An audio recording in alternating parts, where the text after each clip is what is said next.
Welcome back, everyone, to the Gentleman's Wrestling Podcast. I am your host, as always, Jesse Collings, and joining me here today, first-time guest, he is one of the main people behind the Wrestling 101 project on voicesofwrestling.com, and he's in general a Voices of Wrestling contributor. It's Hare. Kevin, welcome to the show. Thanks a lot, Jesse. Thank you for having me. I'm excited to finally be on. Yeah, no, this is, and I had this idea because, so the episode today is all about Bryan Danielson and Bryan Danielson's career, and this is kind of his last year in professional wrestling as a full-time wrestler. I think we'll get into speculation about what that actually means later in the podcast. But I wanted to have you on because you and I have had a lot of different conversations about Bryan Danielson. Um, through the Voices of Wrestling Discord and in a little bit in the Voices of Wrestling Slack. And I think you'd be a great guest to have on the show because of your knowledge and your passion for talking about Bryan Danielson. Um, and so I thought you'd be a perfect guest for the show. I'll start with this kind of question, and I have a feeling the answer is going to be different than mine. But can you kind of describe the first time you saw Bryan Danielson, or kind of what your original introduction to Bryan Danielson was? Yeah, so I first really got into the indie scene, uh, 2008, 2009. I knew what Ring of Honor was, but I didn't, and I was like, I did the normal thing where in high school I kind of got out of wrestling, and then early college as an adult I started to get back in.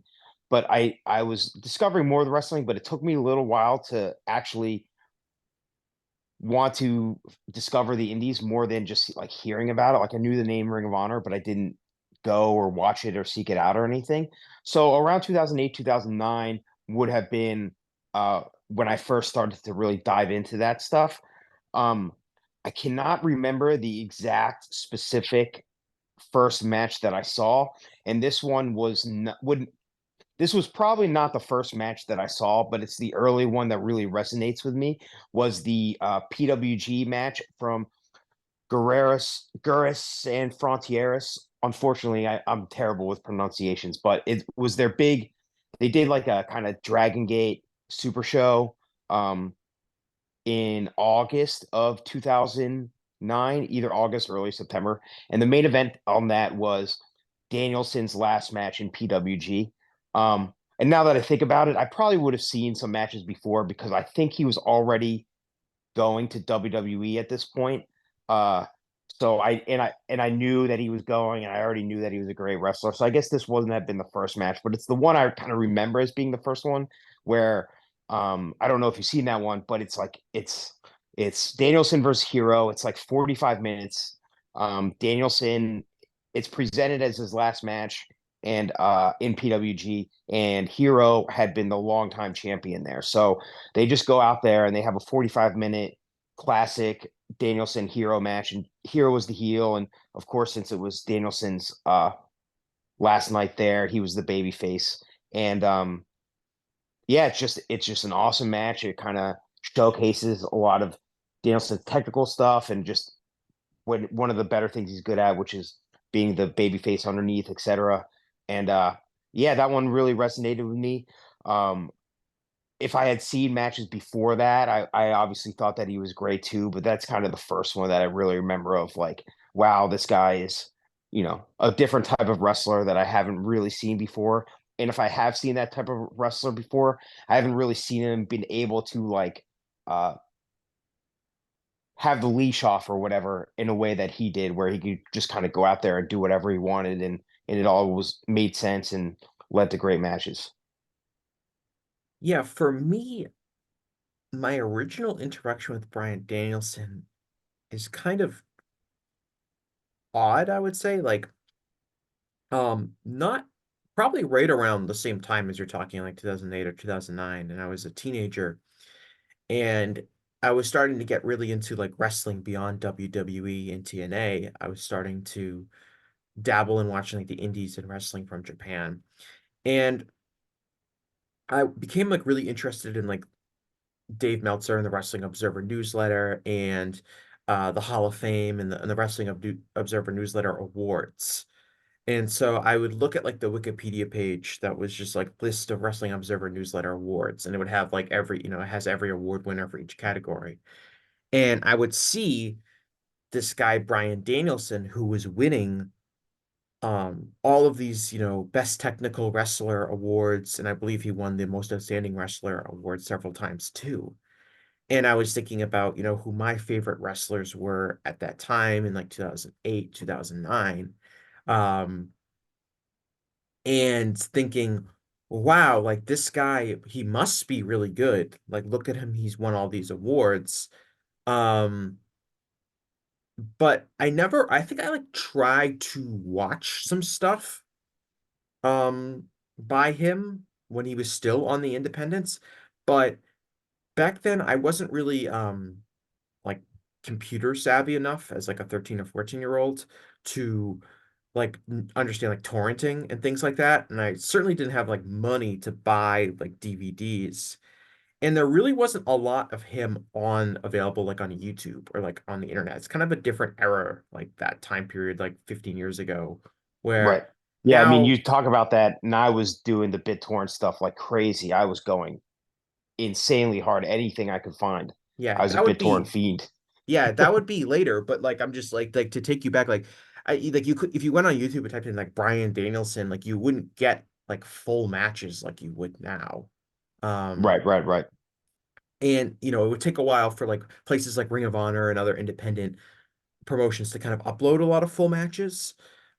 So I didn't really get like see a ton of him. It wasn't like all those PWG matches were on YouTube. They're still not. Um, and certainly, his Ring of Honor matches weren't on there. So it was kind of hard to kind of understand why this guy was so good because it wasn't easy to find tape of him unless you were like using your credit card to either torrenting stuff or you're using a credit card to like buy DVDs from like Ring of Honor's website and have them shipped to you. Um, so I didn't really see him like regularly wrestle until he was in WWE. Yeah, Um, yeah. I did and actually now thinking about it, I remember my first actual moment of seeing the name was PWG. They did a promo with Paul London and him where they're going to be a tag team, and it was just Paul London saying ridiculous stuff, and Danielson just was cracking up and like could not keep a straight face and was almost like spit laughing. He was laughing so hard. That was the first thing that I ever saw from him. I can remember now. That was the first time I ever realized he was a thing. So it wasn't even a wrestler, it was a promo from PWG. yeah, But it kind of showed his sometimes, endearing, like it kind of is the perfect encapsulation of him because they were doing the wrestling thing, but here he is laughing and being Bryan Danielson the whole time. So I didn't realize it at the time, but there he is. yeah, people sometimes I think forget like how goofy and ridiculous PWG was. Oh yeah, Um, yeah. it kind of moved away from that when I would say like a lot of people became aware of what it was, and it became, I think, more of uh a regular like they always had some elements of the comedy stuff, like they do like the slow-mo wrestling match at uh ba Battle of Los Angeles every year. But like when like 2013, 2014, when the indies were just super loaded, like PWG was more of a serious wrestling promotion, but like during Danielson's time, it was a lot of comedy.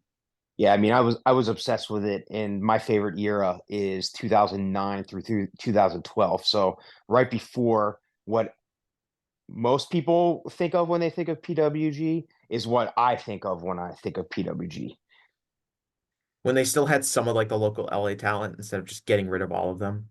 Yeah, yeah, exactly. And when the Young Bucks rise, and we'll probably talk. Well, like one of the things that I really remember from that era, since we're talking about it now, is that when the Young Bucks turned heel at DDT 4 in 2009, and they kind of it wasn't like supposed to happen. The crowd just turned on them.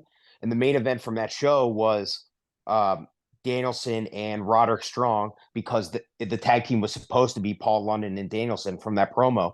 And London couldn't do it. I think he got hurt. So it was Strong and Danielson versus the Bucks. And the Bucks just Danielson and Roddy just absolutely maul the Bucks. I don't know if you ever seen that match, but it's kind of crazy because they just like I think the idea was to try to make the Bucks more sympathetic. Um, but instead they just destroyed them. And this was like Danielson at his absolute most vicious, his brawling, etc. And they just are going all around the audience, just beating them with chairs and just destroying them. And like that's like one of the real PWG moments that I really think about is like just that Young Bucks Danielson Roddy match that is just like an absolute beating. Yeah, and so because my introduction to him was really like it was like seeing him in like NXT with like as like the Miz's understudy and that kind of whole angle and then the Nexus kind of stuff. Um I didn't get it with him right away. Because I think a lot of the things that make Bryan Danielson such a great pro wrestler were not especially evident during those first few years in WWE. It really wasn't until like I got older and I was like I started, torrenting like Ring of Honor stuff and I found a torrent on XWT that was um like the 100 greatest Ring of Honor matches of all time. Uh and it was I guess it was like there was a very comprehensive voting system on some forum somewhere. It might have been DVDR. I don't know where it was, the forum that had it. But someone, they voted, they created a list of the top 100 Ring of Honor matches of all time. And it was like such an informative moment for me as a wrestling fan watching all 100 of those matches over the course of like a couple of months. Just seeing so much different wrestling from Ring of Honor and just seeing so many different wrestlers and uh being educated on like non-WWE style pro wrestling. And that's where I really saw, all of the best of Bryan Danielson stuff. And I became much more appreciative of his skill level and things like that by watching that because it really wasn't evident during I think later when he became like a really top star. I think it was a little bit more clear like okay, this is what makes this guy great. But if you go back and watch like his 2010 2011 WWE stuff, it's like he has some good matches in there, but it's like 2010 2011 WWE. Like it's not where like it's not where a top level wrestler that is as good as Bryan Danielson is going to be able to reach his full potential. And I think that's often like my main like takeaway from his WWE run, other than like him becoming extremely popular with fans. But just like it's this neutered version of Bryan Danielson. So I have a nuanced opinion about that. I think that in some ways you're absolutely correct. Obviously Danielson there was not the same Danielson as on the indies, and his style was uh, neutered a bit, tempered a bit. But at the same time, he's so good and he's so great at any role that he's able to rise to the top wherever he is, and he's able to adapt, right? So, especially in the beginning, you're absolutely correct. They didn't really present him first with NXT and stuff, but after that, after the Miz feud and everything, when he won, but then after that he was just kind of portrayed as a joke or whatever and didn't really get that much shine. And then they had the heel role when he won the Money in the Bank and then the title in 2011, and he that was when the no stuff started or whatever. But the thing is with them is that sure, maybe the matches weren't as great, but it really did it does show how versatile he is and how good he is and how he can adapt to anything. So he has this stuff that is not great, and he's able to make whatever he's doing matter and work, and it becomes like it becomes good because he's able to do it. So you have like the Miz stuff early, and like that Miz match, I think at Night of Champions is probably the best Miz match ever. Then you transition to the stuff later, like the champion stuff. You have like the Mark Henry cage match where Danielson becomes the Weasley heel and is just like trying to get out of everything, and he's able to do it all within the WWE system. So like yes, it is he's not the same as he would have been on the indies, but at the same time, whatever he's doing there, he's able to make it work within that ecosystem, and it's all good. And even if the material was bad, which a lot of it was, he is able to turn it around and make it a positive because he's just so good at adapting and being versatile and looking at the lay of the land as far as what is expected of him, what the crowd wants, how things should go, and he can make it work with whatever he's doing. So, yes, it was not the ideal situation for him. And you could say, yeah, it took away these great years of him. But at the same time, it kind of adds to his legacy, adds to his lore. And to me, it showcases how good he is because every single situation he's ever been in his entire career, no matter what the obstacle is, no matter what is expected of him, he's able to overcome it. And his just pure talent and both in the ring and knowing what is needed of him in the ring, etc. All that stuff is able to just propel him above whatever the situation is. And so I think that like that's why I say that it's nuanced because yes, of course it would be great if we had, 8 more years of big time Ring of Honor, New Japan type of Danielson matches, but if we don't have that that WWE era, I don't know if we really get where we are exactly today.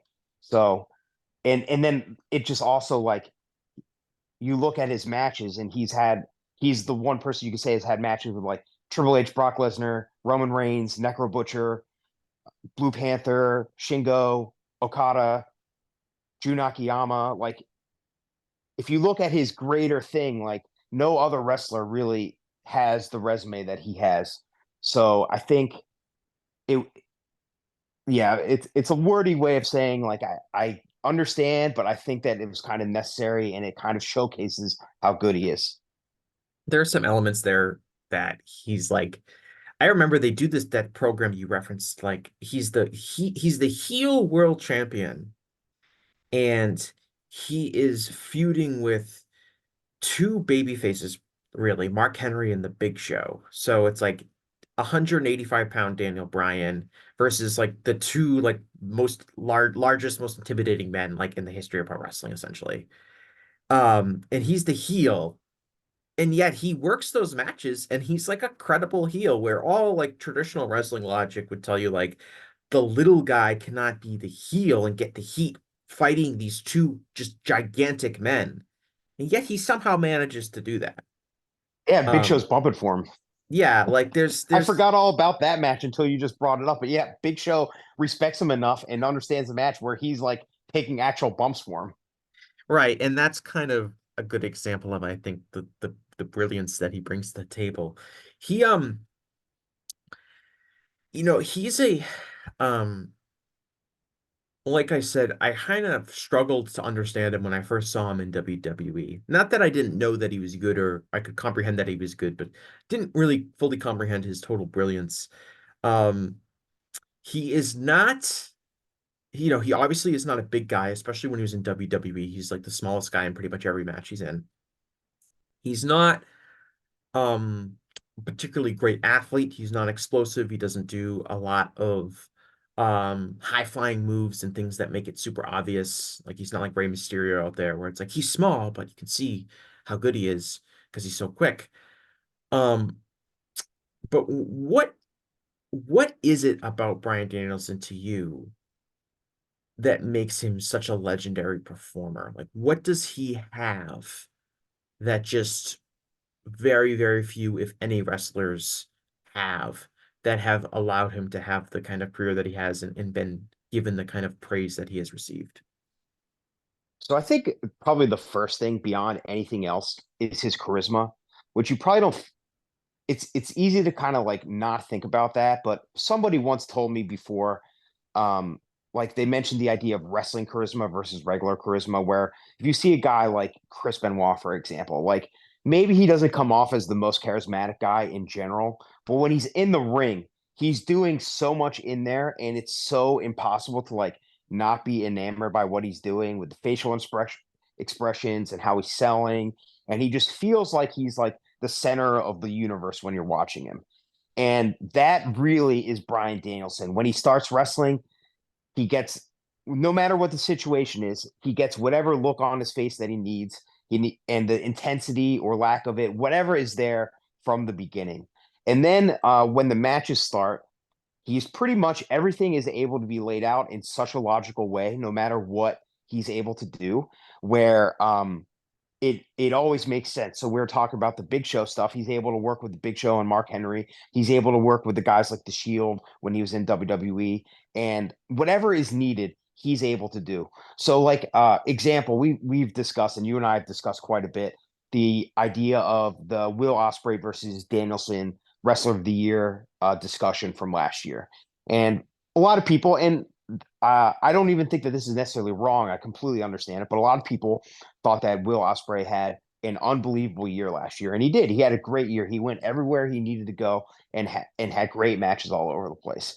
I was always in favor of Danielson having a better year last year because the way that I see Will is that he's able to have a great match with whoever he has a match with, and he's able to have the great Will Ospreay match with them. He's able to take that opponent and bring them up to his level and have that great match wherever he goes. And that's impressive. To be able to have a good match with anybody, that's impressive. I like Tomohiro Ishii. He's one of my favorite wrestlers of all time. And that's what he does. He's able to have the Ishii match with whoever he needs to have it with. Bryan, on the other hand, he's able to meet his opponent wherever they need to be. So if you look at the type of good matches that he's had in the past year, he had that MJF Iron Man match, he had the Roosh match, he had the Blue Panther match last year, the Eddie Kingston matches, the Ricky Starks match. They're all different and they all require different things from him. And he's able to adapt his skill set to whatever his opponent needs. And when you watch it, it's still Bryan Danielson every time. You are still watching the same Bryan Danielson. It's not like he's out there trying to do cosplay of something else. He's doing Bryan Danielson. It is unmistakable. That is the wrestler you are watching. But he's able to bring whatever is needed to that match. So Zack Sabre Jr., he can do the more technical thing.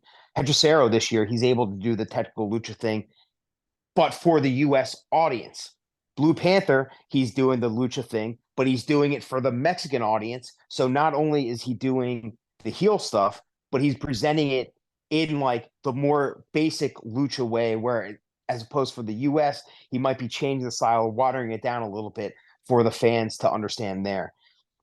I think the most impressive thing of his year last year might have been that Ricky Starks match, not just because of how good the match was, because the match was unbelievable, but he was able to on 2 days build take that match and make it uh completely intense from the very beginning. Like it didn't feel like the emotion or intensity was like fake or anything. He was able to take that match on, I say 2 days build, I think it was a day. So he's able to take it on a day, turn it into a match that has real fire, real intensity, nothing fake about it, and turn it into the best match on the show, one of the best strap matches ever, one of the most memorable AEW matches, the match of Ricky Starks' life. And this was done on a day's notice. And if it was anywhere else with any other wrestler, people would be complaining like, why does this strap match make sense? Why are they doing this? They're just shoehorning a strap match for no reason. But instead, Danielson is so good and is able to bring himself up to the level that the match needed. He's able to bring Ricky Starks there, and it was an unbelievable match. And I don't even mean to I don't want to say get an argument about CM Punk versus Bryan Danielson or anything, but I honestly feel like the match probably was better off with Danielson on it, even though the build had all been for CM Punk. So I think that just shows how versatile and how much he can do. And also going back to it, that's not really his style of match anyway. He's not generally, I mean, he's had many big blood feud type of matches, but when you generally think of him, you don't really think of that bloody type of gimmick match, even though he's really good at them. So I think that just kind of sums up why he's so good and what he's able to do. I mean, if you look at the WWE stuff, that was why he got over. He was able to just bring over whatever the match needed. He made Team Hell No, which is goofy. He turned it into a real viable thing that was over. And like again, that's another really strong testament to him. They have this stupid thing where his gimmick is he's a billy goat and he's with Kane, who's at the end of his career, is Kane anyway, so he's, you know, kind of one dimensional as a wrestler. And then they take this thing that is really stupid and dumb, and Danielson is able to bring whatever is needed for it and made it over. And then that transitioned into the matches with the Shield, in which they transitioned to like actual serious matches. And then it leads to him main eventing WrestleMania that the next year. So like that's him able to meet any moment and make every movement that he's doing in the ring important and matter is really what is sets him above everybody else, I think. Yeah, I think you mentioned charisma, which I think is a really good point because I think a lot of wrestling fans have very limited perspective on like what having top charisma is. I think people think of Randy Savage or Dusty Rhodes or Ric Flair, and like those kind of guys are like the epitome of charisma because it's just popping off the screen when you see Right. them, or The Rock or Roddy Piper, or these people that are just, Terry Funk. You can name yeah, millions. that are just these captivating figures. And it's like, that's charisma, as opposed to you put it as wrestling charisma, which is not necessarily like going to captivate the fans with a 30-second promo the way someone like Roddy Piper might be able to. But when they're in the ring, understanding kind of what they need to do.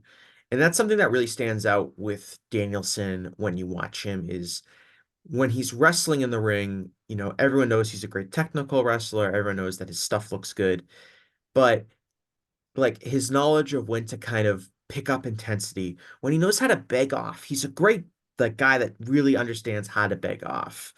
Um, I was watching the Nigel McGuinness Bryan Danielson match from Liverpool, England.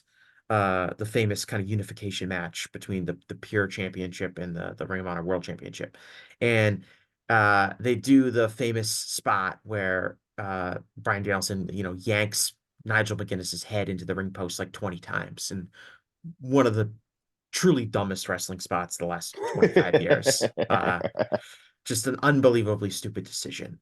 Uh, but they do this huge, count out tease where it's like, how on earth is Nigel going to be able to possibly get up and count and make it to the ring, uh, before the 20 count? And Nigel gets in at 19 and Nigel fires up and, they're wrestling in England and Danielson just he turns and he looks at Nigel and he just starts begging off like he's like, I can't believe this guy is up and fired up. What the hell am I gonna do? And he puts his hands up and he's like, whoa, whoa, whoa, whoa, man, take it easy.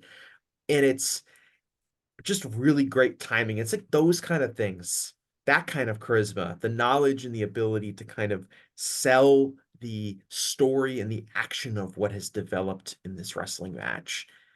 That's the kind of stuff that is I think not understood by a lot of wrestling fans because it takes kind of an appreciative eye um to understand it, but he's so good at that. I think one of the reasons I don't really like his run in WWE from an in-ring perspective, beyond the obvious reasons of it being WWE and just the standards for in-ring work are so much lower, is that I really think he's at his best when he is essentially like a bully heel wrestler. He doesn't necessarily have to be like this dastardly 100% evil human being heel, but more closer to what he's been like in the Blackpool Combat Club and like his feud with Eddie Kingston and things like that, where he is the top, letter jacket wearing jockish heel guy, and his ability to be kind of this menacing figure despite not really being, despite his size. And that's what he was at his best in Ring of Honor. That's where he's been his best in AEW, I think.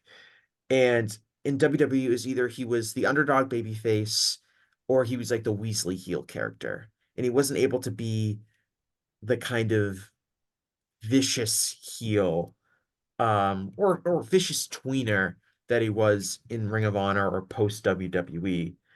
Even if you watch like his Blue Panther match from last week, which I watched last night, that's the kind of Bryan Danielson where he's not a full-blown like cartoon villain heel, but he's this heel-leaning guy with just the right kind of mannerisms and understanding of how to work a crowd no matter where that crowd is. Like you pointed out, this was the Arena Mexico crowd as opposed to an American wrestling crowd, which is different in how you kind of go about your work and how to kind of get the reactions from that crowd.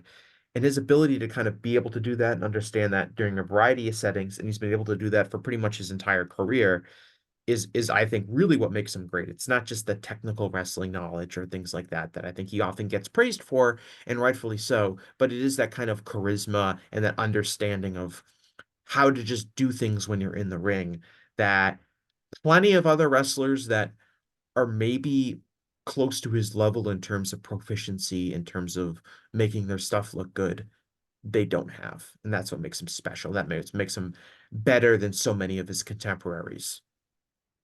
Yeah, yeah, I agree with that. As far as like to go back to the WWE stuff, I do agree he was a bit more pigeonholed, but still I do think that there's a little bit more variety there to his stuff there than what meets the eye. Like the maybe it's not his final match there or anything. He was still there afterwards, but like kind of the crowning achievement is that Kofi match, which I haven't watched it in a while, so the specifics of it are kind of lost to my memory. But that is the type of where he needed to be Yeah, you're the right. the That's bully bad closer. heel, right? And Yeah, that's so closer to what and I'm talking about. exactly, and he's able to bring Kofi up to that level, and the whole match is about Kofi, but you need somebody like Bryan Danielson there to bring that out. And I don't think it's as legendary or as, good of a match, even if I think the match is awesome. But even if, I know some people aren't as high on it, but I don't think you get whatever that match is without Bryan Danielson. And so I think that he's perfect there. And that run towards the end, I think, is a bit like, they had the Elimination Chamber part and stuff like all that stuff, I think is close to that. But also, I mean, you have stuff like the Brock match there, which is him underneath, but you have the Roman matches, which is kind of him being more the veteran stuff for Roman, and you have the Shield stuff, which is he is the valiant babyface there, whatever. But I think if you look at his match resume from WWE, there is more like great matches there than you people might remember just because again going back to it he's so good that of course he's going to have great matches, but I do think one thing about the versatility that I didn't mention before, but you just talking there brought it up and reminded me is that yeah, he's versatile as far as his styles and stuff go, but he's unbelievably versatile too on what role he can play in a match. He can do literally anything. He could be the bully heel. He could be the Weasley heel. He could be the comedy match guy. He can be the ace. He can be the underdog baby face. He can be the tweener. He can be anything that you need him to be. He can literally do it. And again, going back to what I was saying, it all feels like Bryan Danielson. It doesn't feel like he's faking any of it. It just is who he is. He can be the intense brawler. He can do anything and it all makes sense. And so, like going back to the match layouts and stuff, he's able to cater his style around whatever his role is needed in the match. Yeah.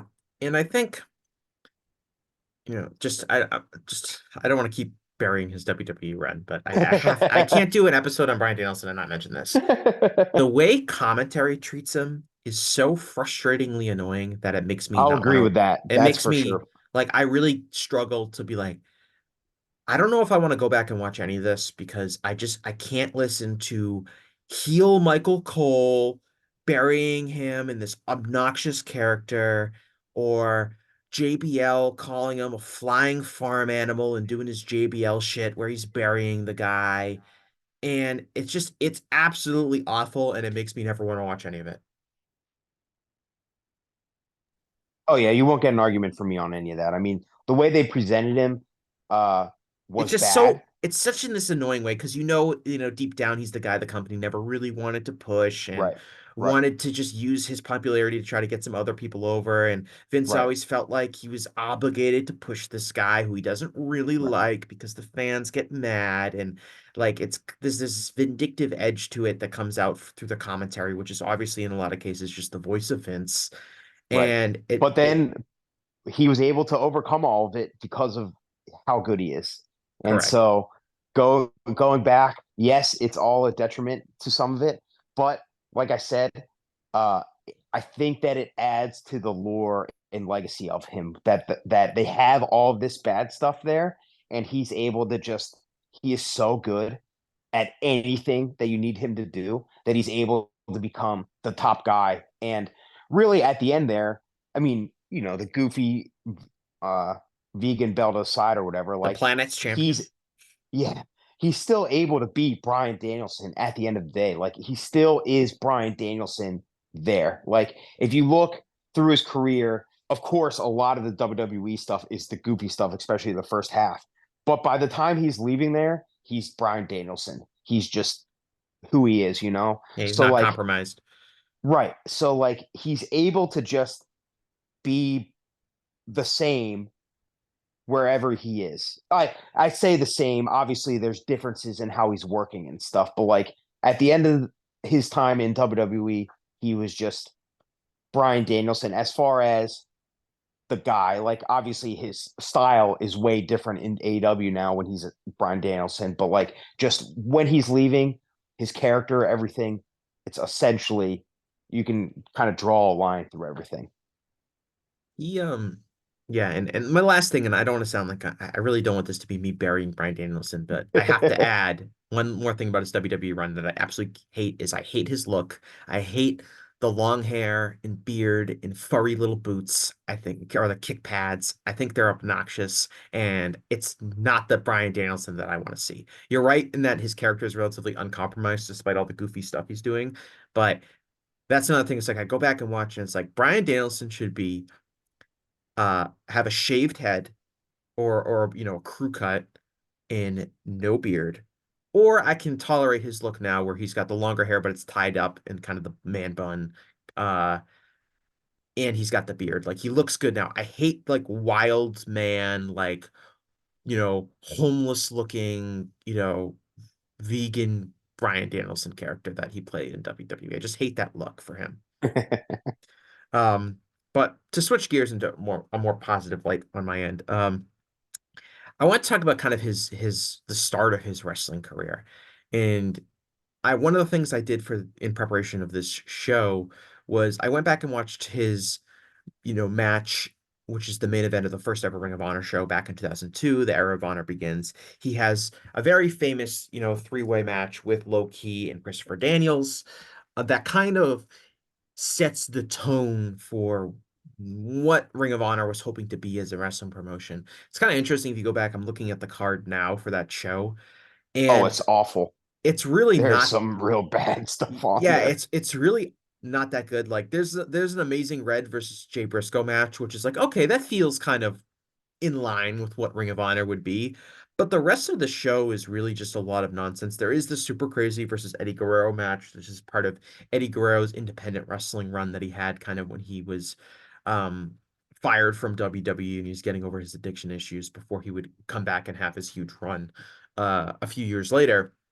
Right. But And it's re the famous thing for that show is whether that would have been the main event or the actual main event uh would have been it because the bigger draw would have been the Guerrero match, but they decided, listen, we want to focus on these new guys going forward, so we're going to put them in the main event over the other match to Mhm. set the tone. And obviously, that was the correct decision.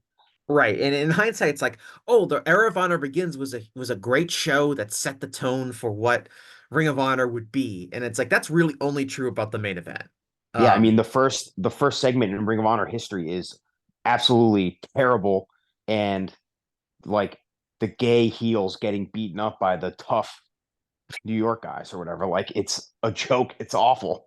the And first like ever ma luckily the main event is so good that you kind of that's easy to like skate over that. But like if people saw that first Ring of Honor segment now, they would be appalled. the first ever Ring of Honor match is a 1 minute tag team match. Yeah, and that's that where the gay heels come out and they're just like and they get beaten up. It's awful. I believe you're referring to the Christopher Street connection of Buff E Yes, and exactly. Mace. Uh, Yes.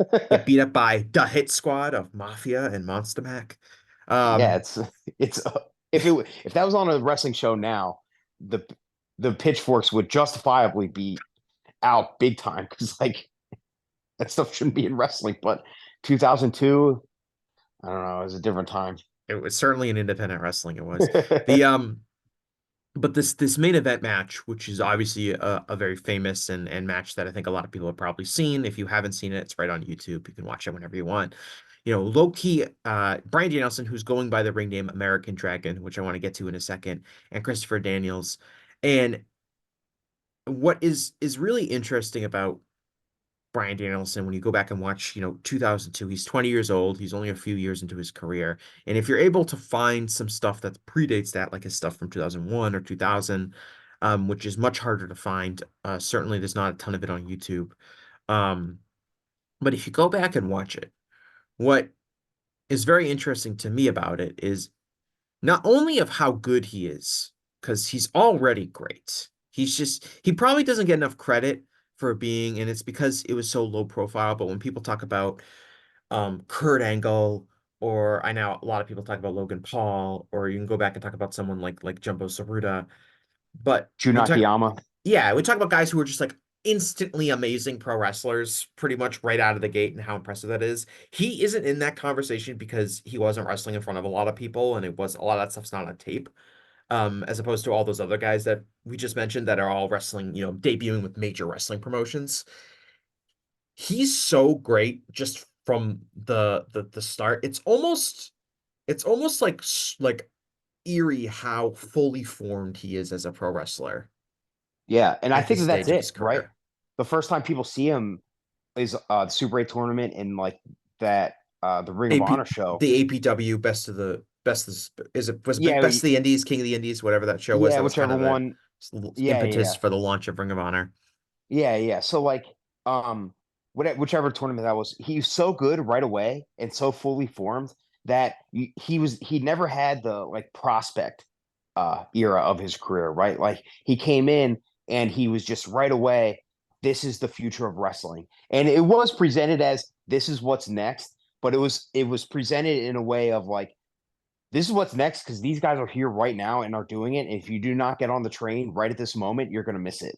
So, like, he never had the, oh, look at this guy who's debuting and he's a real blue chip prospect. Let's see what he does in his future. It was, no, this guy is here right at this exact moment. And if you do not catch him right now, he's going to be like, you're going to miss it. So, you're right. He was fully formed right away and very quick in his Ring of Honor career, he becomes the not the ace per se because he's not the ace, but he becomes like the top wrestler. Like this guy is the best wrestler in the world. If you think you're the best wrestler in the world, you're gonna have to go up against this guy who's not necessarily a regular because pretty soon in the Ring of Honor starting, he goes to New Japan and stuff comes a lot. So he's presented as like he's not presented as a complete visitor, but he's also not presented as a full time member. So he's kind of the incoming guy that is around every once in a while. And when he's around, he's presented as that like this guy is the best in the world. You're going to have to beat him to be also one of the best guys in the world. And that's another thing that I'm thinking about is like, so in 2002, he's presented as one of the best wrestlers in the world. And now we're at 2024, and he's also one of the best wrestlers in the world. And how many wrestlers, like we can talk about longevity and stuff of wrestlers, and there are many wrestlers that have had long careers and that type of thing. But how many wrestlers in 2002 can be at least presented as one of the best wrestlers in the world, whether he was or he wasn't? Of course, that's up for debate. But that's how he's presented. And then now, 22 years later, he's still presented the same way. And you believed it in 2002 and you believe it in 2024. And I think that is just his, you know, it's just a testament to how great he is. Like he came out of nowhere as 21 and he's immediately credible. He's 20 years old in this match Yeah. that Yeah. he has. And um yeah, like he's better in like 2006, 2007 than he is in Of course, yeah. 2002, but he's not like that much better.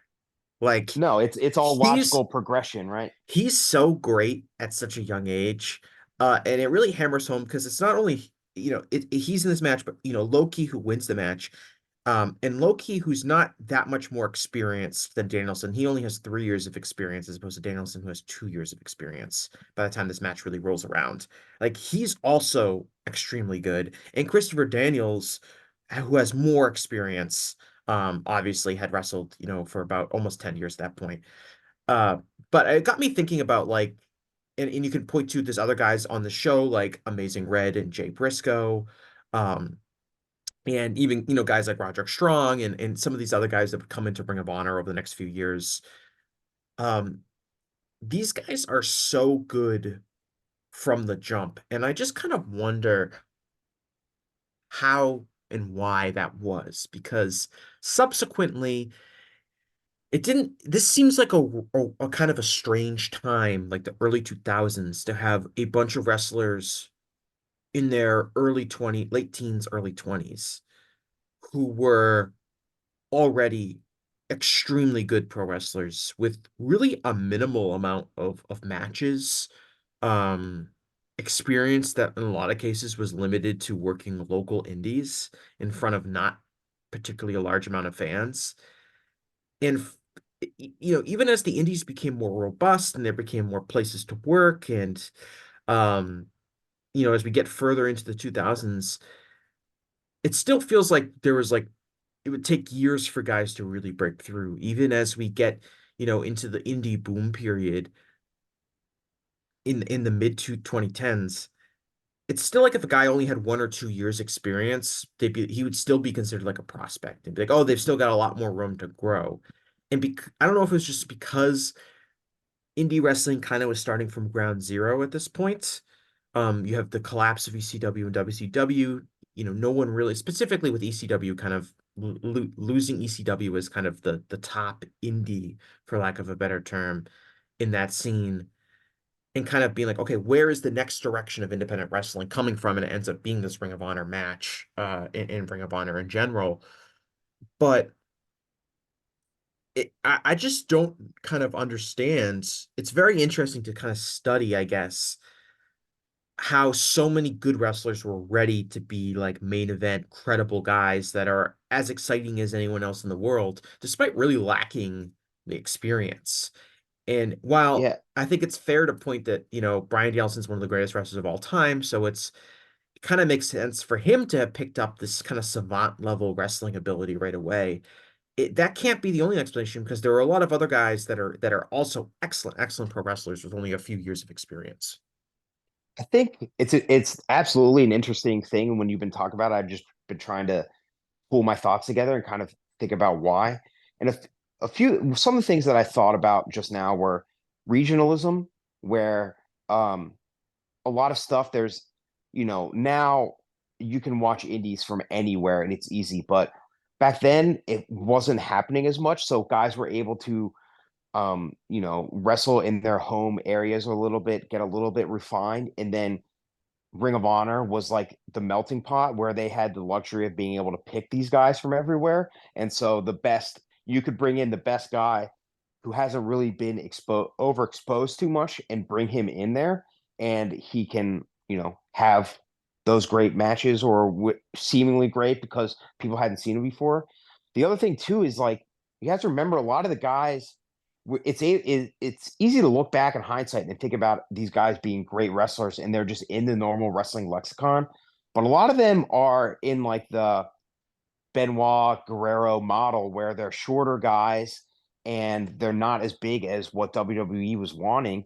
And WWE, this was the era of John Cena and Batista and Brock Lesnar and all that stuff. So they weren't like going to WWE was never really that much of a possibility. Like Danielson was there early in his career, Omega was there early in his career, but like none of them did anything and they left because they looked at the lay of land and they're like, this is not really what will be successful for me. So like it wasn't what what WWE wanted. So you have these guys where now they would be picked up immediately by every company as soon as, like, example, like Brian Keith, who isn't even necessarily at the level of some of those other guys, but like he's there and he doesn't even get a chance to really to go that hard on the indies because somebody picks him up right away. Where there, they kind of had no choice. And then also, we're talking like 2002, so this is like the right after the absolute peak of wrestling. And so you have all these kids that were teenagers in 96, 97, 98, 99, and they want to become wrestlers. And that's the era that they're going to be a wrestler in 2002, 2003. So wrestling is so popular that of course a lot of these guys that are more athletic are going to start wrestling then, and they're going to pick up on things, and it might be Stone Cold Steve Austin and The Rock, but they also might have been watching Dean Malenko and the Lucha guys or whoever in WCW, and that might have been Chris Benoit, Eddie, like, and they see those guys and they're like, that's who I want to be. So I feel like it was just kind of a perfect storm of lack of exposure to these smaller places, more people wanting to get into wrestling, um, and their style not really being what was in the major company at the time. So there had to be a other place for all you guys to congregate.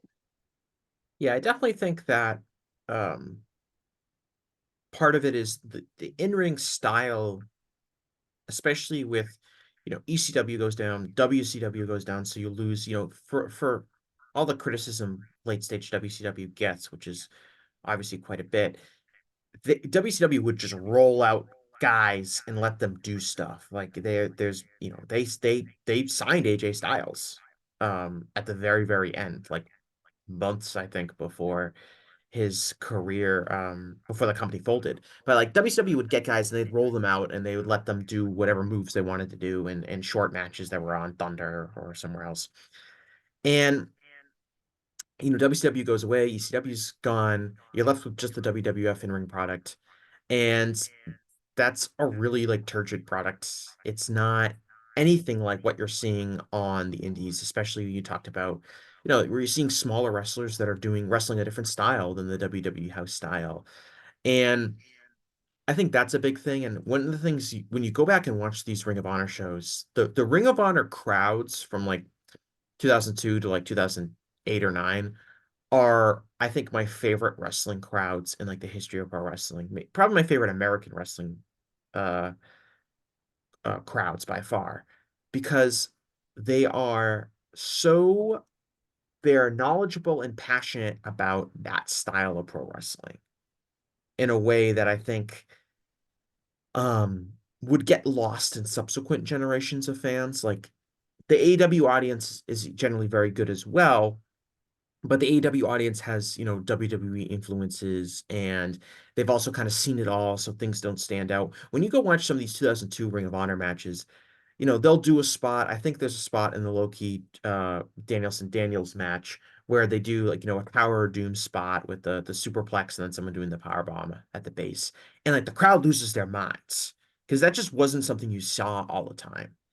Right. And And I that, think one thing too they have to remember is that not only was it reactionary against uh WWE, but it was reactionary against ECW, which was, the garbage wrestling and stuff right before that. And Ring of Honor is the direct, descendant that's next. I mean, I think that there's a strong possibility that ECW eventually becomes what Ring of Honor turns into, at least style wise. But like that's another thing that the reaction is like, you had stuff like Awesome and Tanaka and the Eddie stuff from ECW, but like Ring of Honor is kind of focusing on that stuff and not the other stuff well, from they EC would have from Ring of Honor would ECW. eventually start focusing on that. If we go Right. back to the original Ring of Honor card. Uh, Yeah, okay. So what I was gonna say, and I debated saying it, but like they presented themselves as the alternate, even though they were doing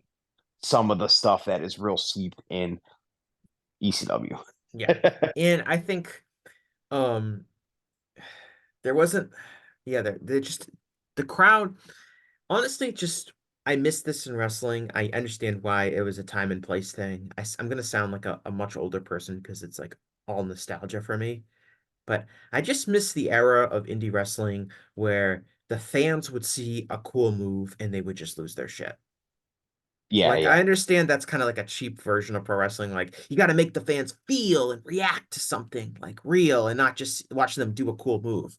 But there's nothing quite like watching that Ring of Honor crowd and just like they see a big high spot and they all just stand up and go, "Wow!"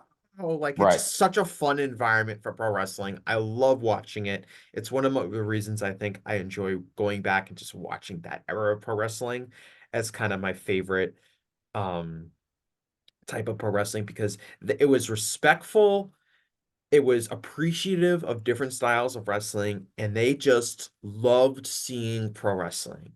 Right, And right, I think audiences today, especially like the AEW audience, is a little more has too much variety to kind of capture that. There are a lot of those same kind of people that are going to be into that, but there's also the the WWE influence and people that are going to demand constant spoon-fed stories and the kind of the WWE brain nonsense that we talk about all the time. right. But it's that just in positive enthusiasm for quality professional wrestling. And when they got it, they were just, happier than pigs in shit.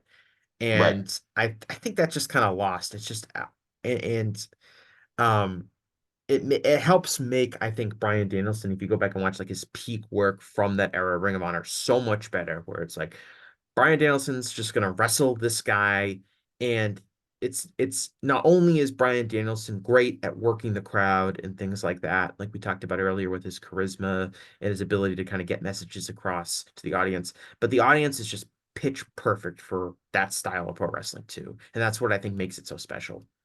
Oh yeah, yeah, I absolutely agree with that. And one of the things that you mentioned a few minutes ago was about the idea of, of course that he was better in 2006, 2007 than in the 2002. And I absolutely agree with that. But I think the one thing is that 2002, 2003, 2004, he wasn't around Ring of Honor and he didn't really just get the opportunity in Ring of Honor to be what he was in 2006, Hmm. whereas like he might have been that right away. But since, like I was saying, he was kind of like he was there and he wasn't there. Like he never really uh, sunk his teeth in.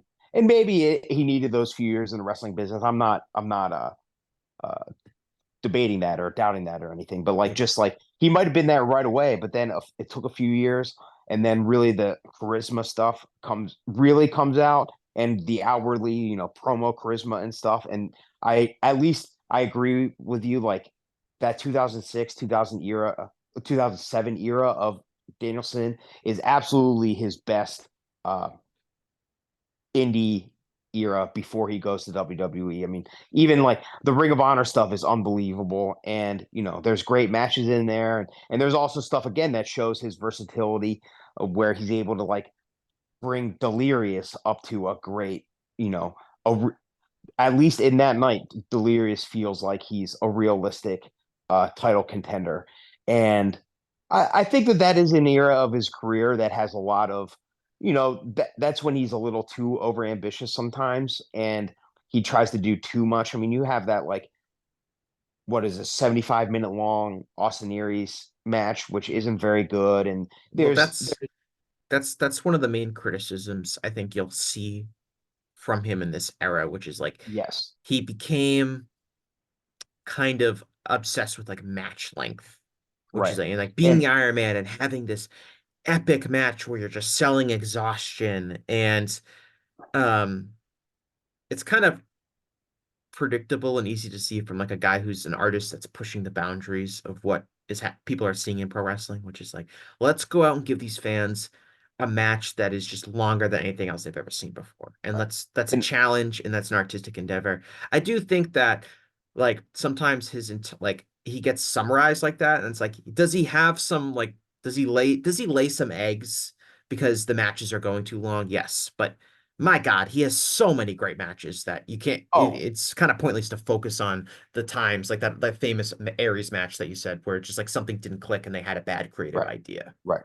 But I think one other thing, and I don't want to keep, uh, you don't want to keep bringing the negative of the WWE, and I don't want to keep trying to whitewash it and make it seem like it was only a positive thing. But one positive thing I think from the WWE run, and it's hard to say if this is because of WWE or it would just be him getting older, etc. But I do think that being in WWE kind of afterwards, his style is a bit more streamlined, where he's not going for those big epic things as much anymore. I mean, some of that might be the TV role and stuff, but even if you see him outside of it, I think that it did kind of streamline his style a little bit in a positive way where he's able to just focus on the meat and potatoes. So that could be a positive from the WWE run. Like I said, maybe that is just getting older too.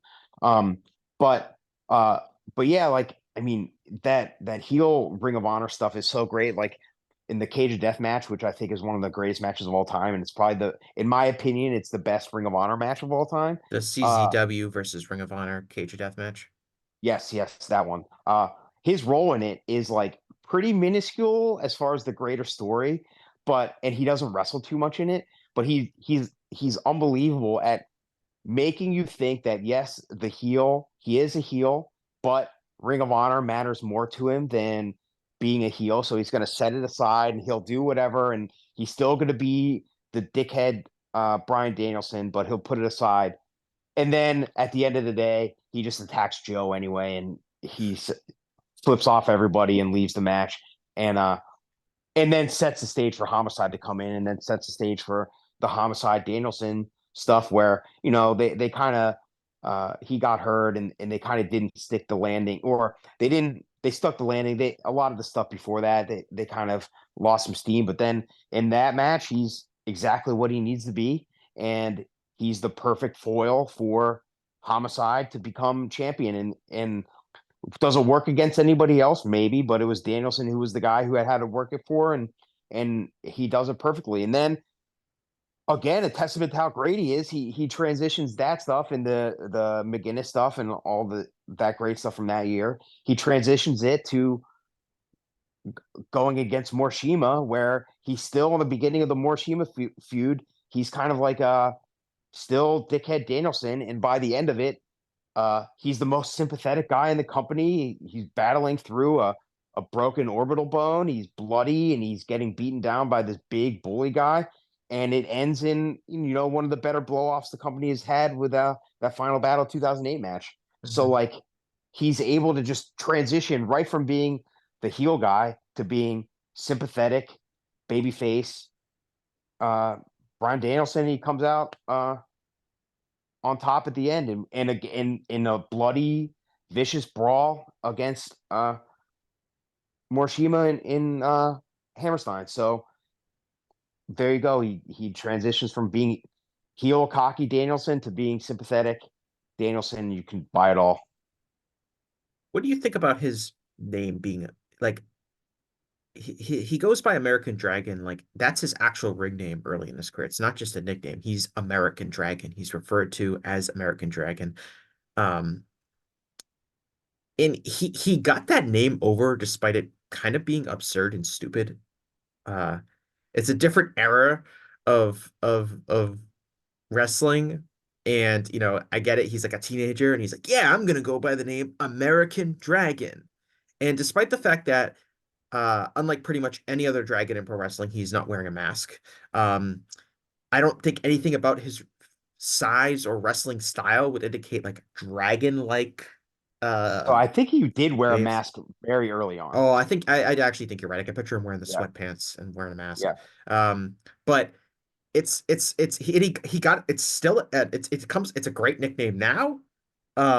It is something that is still over, and I think it's almost a testament to him that he can walk into a 2002, Philadelphia, New York City wrestling market with some, famously cynical fans as this 20-year-old kid, and he's going by the name American Dragon, which is again like kind of an obnoxious and stupid name if you think about it. It doesn't matter. He's instantly over, and people think he's cool. That's almost like a Yeah, testament to his ability more than anything. I would agree to that, but I think not just in wrestling, but just in a lot of mediums, right? Any name or any move or anything is kind of a blank slate, especially in wrestling. You say move, where we've had this discussion too about specific moves of Danielson, where I think that in wrestling, the biggest thing is making people buy in, right? And you buy in by being going back to what we were talking about, charisma. You buy in by charisma and what the guy is presenting and who he is in the ring, and everything else is a blank slate that is drawn on by that charisma and who the guy is.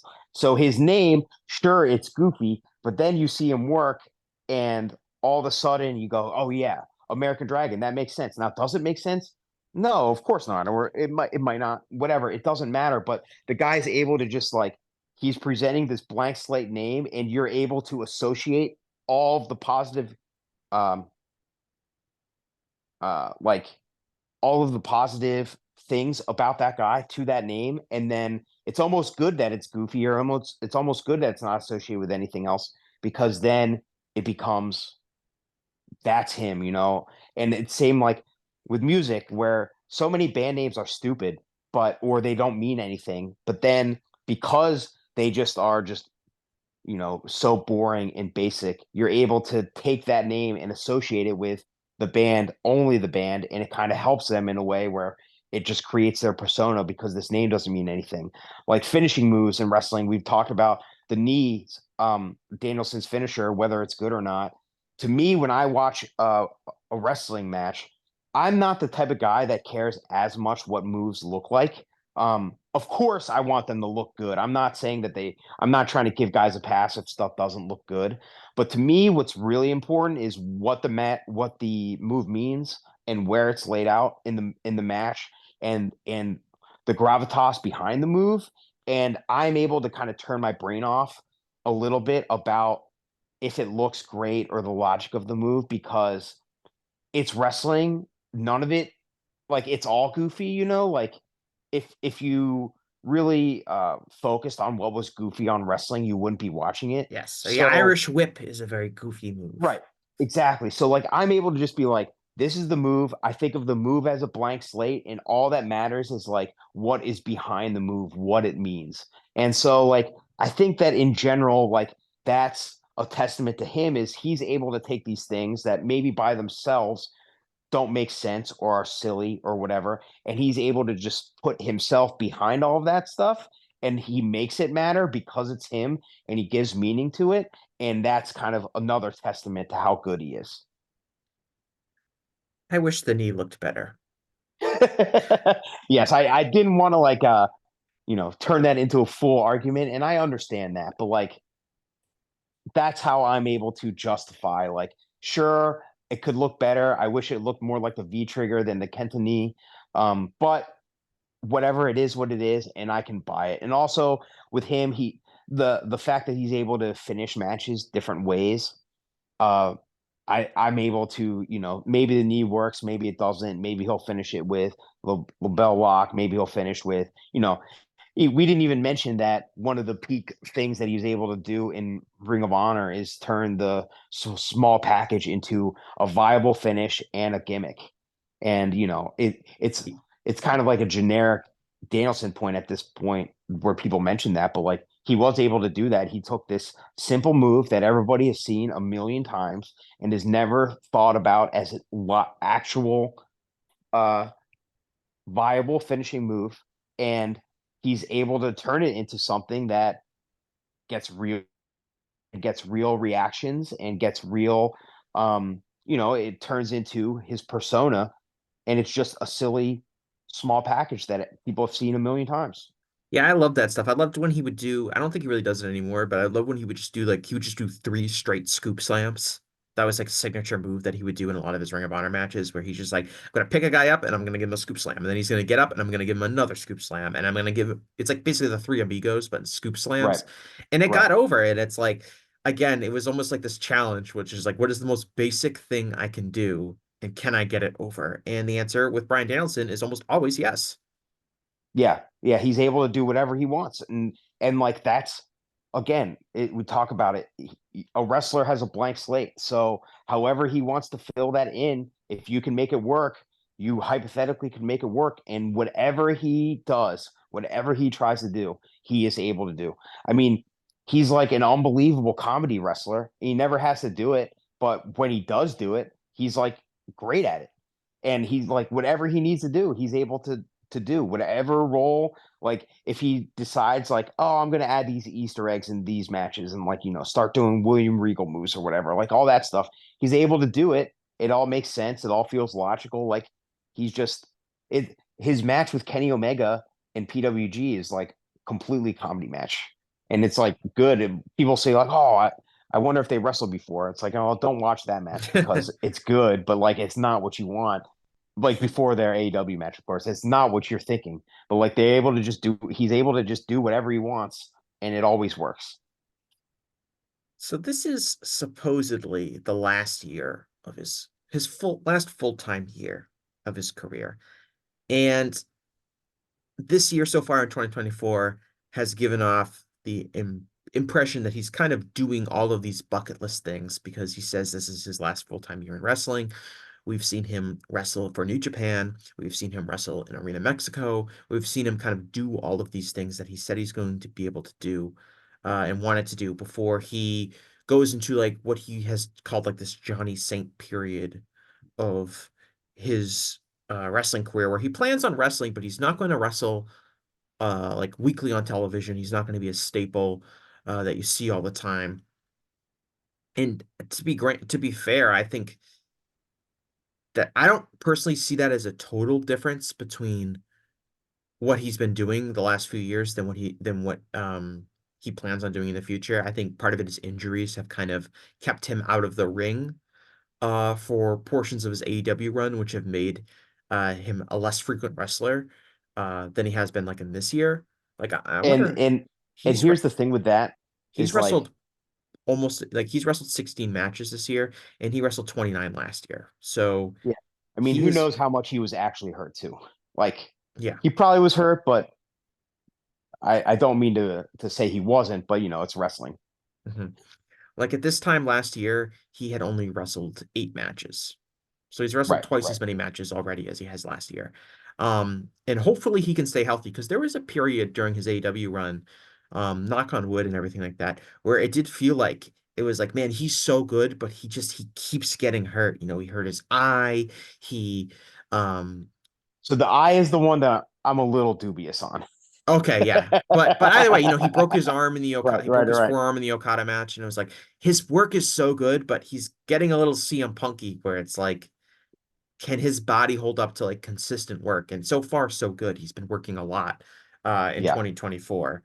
But what do you make of kind of like this being his last year as a full-time wrestler? Like, how serious do you take that as a Danielson fan? Because I'm kind of not taking it that seriously.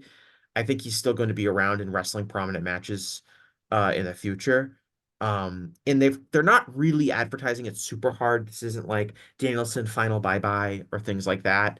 What do you kind of make of that as a fan, just him this being his last full-time year allegedly? Well, fantasy booking, I'm hoping that this is all a ruse and that at some point he just has a complete unhinged turn of like, yeah, I lied. I'm going for the title. Um, that would A be Ric Flair like, I'm not retired. You literally can't retire me. no, well, the Terry Funk versus Ric Flair of like the oh sorry Rick, and then Bryan Danielson is the Terry Funk in this situation Yeah, and just just literally gets unhinged. just Yeah, reshoot the angles shot for shot. Like have Bryan yeah, Danielson be exactly. a judge of a title match.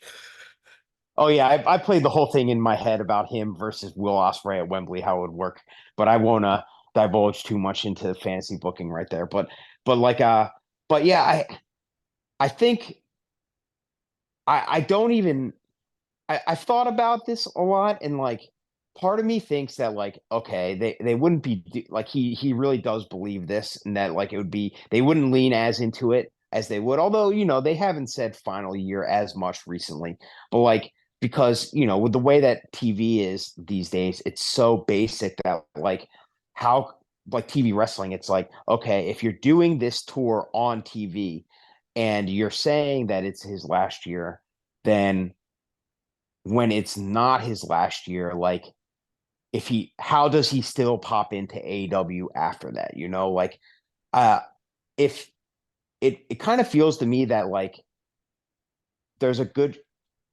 unless this is an angle aside, which fantasy booking aside, is possible. Unless it's an angle, like how I don't really, I feel like he either has to go away at least for a year or two after that, or he goes, just does the worldwide tour, or he goes back to WWE for like just a late stage, like I'll be able to come in and do WrestleMania if I want to and do whatever else. Um, he does come across as a guy who has the wrestling bug. I mean, like that's turned into his gimmick at this point, but you could just see it. You watched that Blue Panther match last week, and the man was having the time of his life. Like you could tell that it's just ingrained in him. Like it's what he thinks about, it's what he wants to do. So like he's still going to be involved somehow. And it doesn't seem like he really wants to be a trainer or a coach or an agent too much. I mean, I'm sure that he does that stuff, but like, I don't get the impression that that's what he wants his career to be. It feels to me like when he's done wrestling, he won't like when he's wrestling, he likes that role, but I don't know if he really wants to do it when he's not wrestling. So I don't know. I kind of been thinking that like if this really is that bucket list run and it's done for him, then not even to be like an alarmist thing or whatever, it feels like WWE would be what makes sense for him. But I really don't know. I mean, he wouldn't be able to have it does seem like he's having so much more fun now than he would if he was there. So I don't know. It's a lot of words to say. I don't know. He might be done. He might not be. I don't see him stop wrestling, but it's hard to see him staying in AEW after this.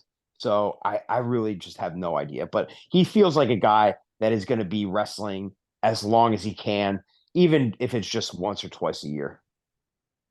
Yeah, and he's basically said that as much. He's basically said that he plans on wrestling infrequently. This is his last year as like a full-time wrestler. And I like as a fan, like if he's wrestling 7 matches a year, is that really that big of a difference? If he's still Right. if he's still wrestling high profile matches, which I imagine he would, like if his one of his 7 matches a year was like an indie date, or he was like, yeah, I'm gonna wrestle this Rampage match against Trent Beretta, I think it would feel different. But we know, as you know, it's very clear he's still wrestling at a super high level. So if those matches are still going to be major matches, whether they're in AEW, New Japan, CMLL, elsewhere, I don't think there'll be a huge difference. You might not see him as a television character all the time, um, Right. like you kind of do now. But But like the Undertaker was retired for a decade before he retired, right? Like he was and they able to make it where you knew he was going to have one match a year yeah, I mean, and it worked and you looked forward to it. I mean, in real time, it doesn't hold up for me as much now, but in real time, I was all in on the streak stuff. Like it was my favorite thing in wrestling. So you could do something like that I mean, for Roman just Reigns has him. been retired for years. Right, exactly. Yeah, If we're talking about that. right. Is there anything you want to see? Let's take this at face value and just say like this is his last. He's got, you know, 8 months left as a full-time pro wrestler. Like, are there things that you want to see? He's done some of the major stuff. Like he wrestled the Tokyo Dome. He wrestled at Arena Mexico. He had the Blue Panther match. Are there things that you want to see him do in the next 8 months before he stops as a full-time wrestler? So I mean, the big AEW dream match that I would say was Osprey, but they're doing that next week. Yep. So that's obviously like that would be the big AEW thing. Um, I don't know. It's so hard when you think about it. It's like he's done so much of it, either recently or just in general in his career. I mean, of course, the big mask match in Mexico would be awesome. Uh, Mystico put on Twitter about, oh, let's do the mask match. Now, of course, I don't believe one iota that that'll actually happen, but if that were to happen, a big match like that would be, unbelievable. Uh, as you know, and as people, if you interact with me in any of the Voice of Wrestling forums or anything, or heard when I was on Burning Spirits before anything, I'm a bit of a sicko, so I would love to see some big bloody blood feud from him, and because I think he's really good at that stuff, and I think that it would be and any extra stuff we get like that would be awesome. I like if they go back to the Hangman Danielson well and have like a Texas death match there. I think that would be awesome. But as far as like even like dream match stuff, it's hard to even think about some of that stuff because he's done so much of it. Like if you look at the US, who's left that he hasn't wrestled? I mean, Cody, really? Like at least this form of Cody, he hasn't wrestled. He didn't wrestle this form of CM Punk, but really like almost everybody else he's wrestled and like you could say like, okay, I can accept that as like the match with Bryan Danielson against this guy. Like I would have liked to see a major Rey Mysterio feud, but we're past that now. Like I think that's one thing that WWE dropped the ball on. But like Japan, he's wrestled almost everybody over there. I mean, it would be nice to see him wrestle. I guess there's the other New Japan guys who has in like a guy like Kento Miyahara would be fun. Nakajima now, this form of Nakajima against Brian, this form of Brian, that would be awesome. So there's some stuff there. I mean, the sicko in me would love to see Jun Kasai versus Brian Danielson, even though it doesn't really make any sense. I like Well, he'd if make it somebody could work. make that happen, he would make it work. I mean, Jun Kasai would make it work. He would make it work. It would be awesome. So that's kind of a off the wall type of thing. But like in general too, like let's say if he didn't do any of this stuff, he's done so much of it where like I feel content with his career even if he's not. But like I guess the biggest thing would be a big mass versus hair match in Mexico because it's something that feels really feasible and would be like unbelievable and the stakes would be there. You felt that last week in that match, and there weren't those mask stakes. It was just him in Arena Mexico. So I think that would be awesome. And of course, there'd be no better than Mystico to do it against. And you'd think like his hair is a bit ridiculous right now. I was So gonna you say would it would think get us he's been back to crew cut Bryan right. Danielson, like I was talking about. And you'd think that he's probably subtly been doing that on purpose. So because the man is always thinking about that type of thing. So like I think that that seems feasible, but otherwise, Brian Danielson versus Nick Gage and GCW that would be awesome. But That would take a lot of effort. I would yeah, like this stage of Nick Gage's career, yeah, it like would have been better 5 years ago, Nick Gage. But even like two or we, 3 years ago, like when yeah, yeah, Gage yeah. was really doing a lot. Pre-pandemic knee injury, Nick Gage. Yeah. But Danielson would probably make it work. I mean, that would be just like most Nick Gage matches, that would just be a vibes match. Like it Oh would yeah, it would be absolutely, okay if Nick Gage like didn't take any back bumps. The exactly, yeah, I of course really, really want to see him wrestle Nigel again. yeah. That is my like white whale dream match. Everyone that's ever interacted with me knows that I'm like probably like one of the biggest Nigel enthusiasts uh on in wrestling media. I like him more than Danielson. Danielson obviously has a better peak, or Danielson obviously has way more matches and a way richer career than Nigel McGuinness. But like, if I'm asking like one Ring of Honor guy whose matches I want to watch at their best, I love Nigel so much. I want to see him squash Bryan Danielson at Wembley Stadium, uh, to settle that once and for all. I honestly believe that we're going to do that last year, and they didn't because Danielson was hurt. He hurt himself during the Okada match, and he wasn't ready for Wembley. And I really hope they're going to do that again this year. Which obviously Nigel hasn't wrestled in, geez, over 10 years now.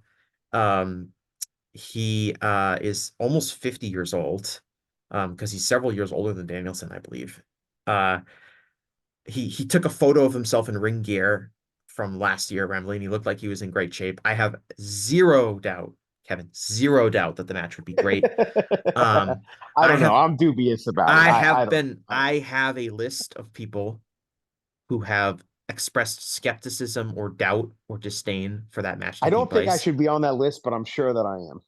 I can look it up right now because I have a whole spreadsheet. It's called People Who Disrespected Nigel, and it's about 30 names deep. Uh, on here. But Kevin, you are not on it. Oh no, yes, you are. Okay. Yeah, no, Uh sorry, I lied. You are. You're number 19. Um,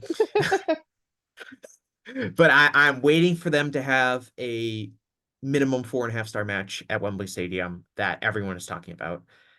So I can, exact my revenge and take my victory lap on it. And you will not be alone because there are many people that have been dubious of this match. How dare they But that is the match that I obviously want to see. That's obviously kind of like I would say that kind of like a pipe dream match. There are many reasons why that match might not take place. But we're talking about like things he hasn't done. Obviously, he's wrestled Nigel a lot, but this has the potential to be an intensely personal feud. I've already fantasy booked it, even though I hate fantasy booking. I've already got the angle of Nigel requesting the match and Danielson turning him down, saying he's not on his level, and he's afraid he's going to hurt Nigel. And then Nigel obviously going heel and beating the crap out of Danielson, and Nigel's been planting the seeds on commentary since he started working for the company. So Um, basically, we both figured out different ways to rebook the Ric Flair yes, the Terry Rick. Funk I angle. mean, is that the worst idea, Kevin? Shouldn't like 95% of angles just be like a version of that? Oh, I'm Um, with you for sure, 100%. I definitely think that they should try. And again, it's uncertain due to his health status, which appears to still be in question. But I would really like them to see Danielson Omega again. Like Yeah, I it mean, I'm really. surprised that they never did that again. I mean, Um, that's a lot of things about the way Kenny Omega has been used in AEW, and yeah. obviously injuries and things like that have taken their toll. And it's unclear when this difficult. I'm not even gonna try to pronounce it. Diverticulitis. Thank you. I could say it if I said deep sea diverticulitis, if I say the whole Excalibur Yeah. I phrase can't for it. say anything else on this podcast, but Yeah. I can do diverticulitis. Um, when that gets cleared up, if Kenny is going to be back by the end of this year, I think it seems like kind of anything is possible in terms of his recovery. Right. Um, And I mean, that first match, when it was announced, I was thinking about going to that show anyway. But I wasn't really sure because of just personal stuff that was going on and work and stuff. And when they mhm. announced that match, I was like, I'm making this happen. I'm going. And I He did. It was awesome. Yeah, and like that match is one of my five favorite matches in AEW history, which is it got so much company. It's so hard to pick a favorite match. Right. Um, And on that thing with me with Bryan Danielson and his run there, I don't even think that's probably not one of my top five Bryan Danielson matches, although I have to think about it. And that's not a slight on the match at no, all. it's It's just totally how much defensible. I've loved like so much of his other stuff, I think have just been unbelievable. Yeah, everything about that match, like it kicks off the show, big bell pop, huge audience, crowd super into it. They have this 30 Oh minute yeah, the crowd match. was unbelievable. They have this 30-minute match that's just a breeze. Like they felt like they left so much on the table. They do the draw, nothing has been settled. Like that probably should have just been a series of matches. In hindsight, it's a shame it wasn't. But that is Yeah. obviously something that I think everyone would be super interested in seeing at some point. Again, a lot of it seems to depend on when Kenny is going to be able to come back. But if when he is able to come back, no risks. The first match should be that match. Yeah, and then it's just dickhead Bryan Danielson kicking Kenny Omega in the intestines. He's working the intestines. I mean, how many Let's matches have we go. seen that? Everyone works the knee or the arm or the neck or the back. It's like, let's work that small intestine. Yeah. Um, I see it perfectly in my mind, and now I just desperately want to see it. yeah, I mean, we're getting him versus Osprey. Um, you look at that AEW roster. Have we gotten him versus Swerve? I was actually just as you were thinking about that, I feel like they've done it. I can't remember. I feel like they did it, but if they did it, it was just on a dynamite or something. But Yeah. I can't even tell you for sure. But it feels like to me they did, but I'd have to look it up for sure. It's if they did, it's not one of the top ones that I remember. hmm Um, and so that's obviously one you Oh, could they could do obviously him versus do. Joe. Him versus Joe. I mean, he could wrestle literally anyone on the company, including Right, people he's right, wrestled of before, and it would course. be awesome. I mean, Right. his match versus MJF is one of my favorite matches in AEW history. Yeah, I mean it's the best Iron Man match of all time, and that's one thing too. We talk about his versatility, and I don't even think we really talked about that one. But he took a match stipulation that is very difficult to make interesting the whole time, and he was able to do it in a very interesting way where the entire time my eyes were glued on the screen, like I was paying attention to every single minute of the match, and he was just unbelievable. And then by the end of the match, the crowd is going absolutely bananas for everything, and it's just again, it's a testament to it. I mean, like I haven't I don't that's not the best match of the past 5 years or anything or like ever, and it wasn't even my match of the year last year, but I hadn't felt that way watching a match where I was glued onto every single screen or every single moment on the screen since that 2 out of 3 falls Okada versus Omega match, which Hmm. like it's not my favorite match of all time. And like I don't when I say greatest match of all time, like I think of matches not that one. But really, I think there is a strong contender that Kenny Omega versus Okada match is the greatest match of all time. And like I haven't felt that way. Watching that MJF Danielson match brought back the same feelings I had watching that other match. Yeah, I mean that Revolution show is probably my favorite show in AEW history, just because I think so. It The might be Moxley mine versus too. Hangman match is so insanely great, and that Yeah, was that like, was my match of the year last year. yeah, and that was like, how can that not be the main event? It's going to be so hard to follow. This MJF versus Danielson Iron Man match, who man, they've got their work cut out for them. And the fact that the MJF and Danielson match to me was just as good, and in a totally different match, Yeah, was and just, both have blood and stuff. And like I love blood, obviously. I'm not trying to be like the blood guy, but like it's hard to have two bloody matches on the same show stand out in completely different ways. yeah. And whenever I've heard, people have some criticisms for that Danielson MJF match. Um, and I always fall back on, and this is an original thought I had, but someone said it, and I apologize for not knowing who it is. But like, can we not overthink?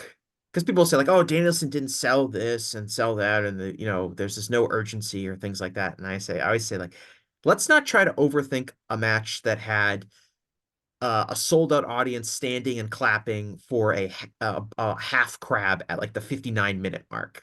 Yeah, I completely agree with you. I am a Like big what? picture wrestling fan. Yeah, Like like I don't like it kind of goes back to what I was saying before. I try not to pick apart the small things. Those aren't really if a move looks bad, I don't really care.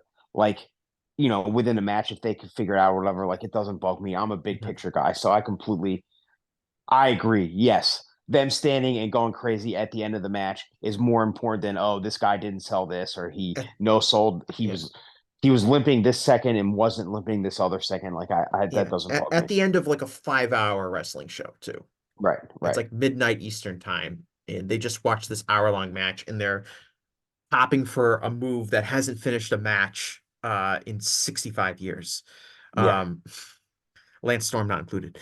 Um, but yeah, so that's pretty much all I have. I didn't This is totally off topic, but I did not watch really I didn't really watch WrestleMania. Have you seen any of WrestleMania? I was there. Okay, so I you was were at both there, nights. right? Because you're a Yes. Philly guy, right? Yes. Um, so that's great. What were your takeaways from WrestleMania, real quick? This again is some bonus audio here.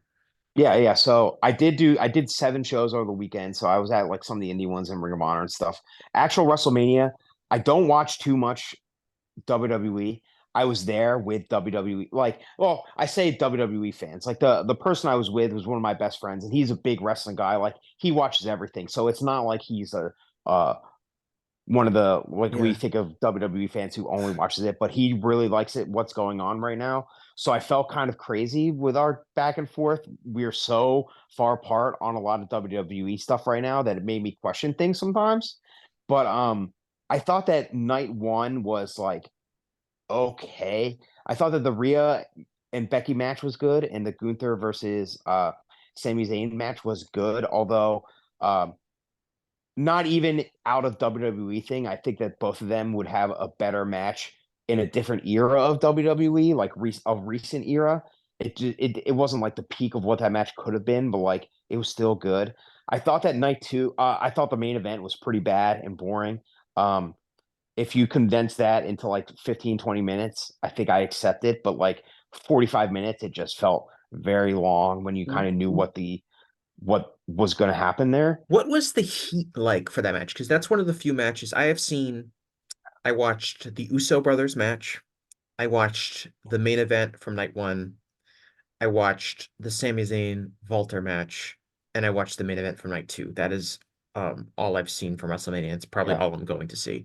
Um, So but what I was the think heat like for that main event on night one? Because when I was watching that, I was blown away by until like The Rock is going for the people's elbow on Cody. Like really out to that point, I was shocked at how little the crowd seemed to be into the match, given, obviously how hot the build was and how into the Rock they were and how the television audience is reacting to everything. What was kind of the experience live? So there was not really too much of a reaction to Cody versus Roman in that match. There was when Cody and The Rock got in. There was a big reaction for that, and then the match was so long it kind of just all petered out.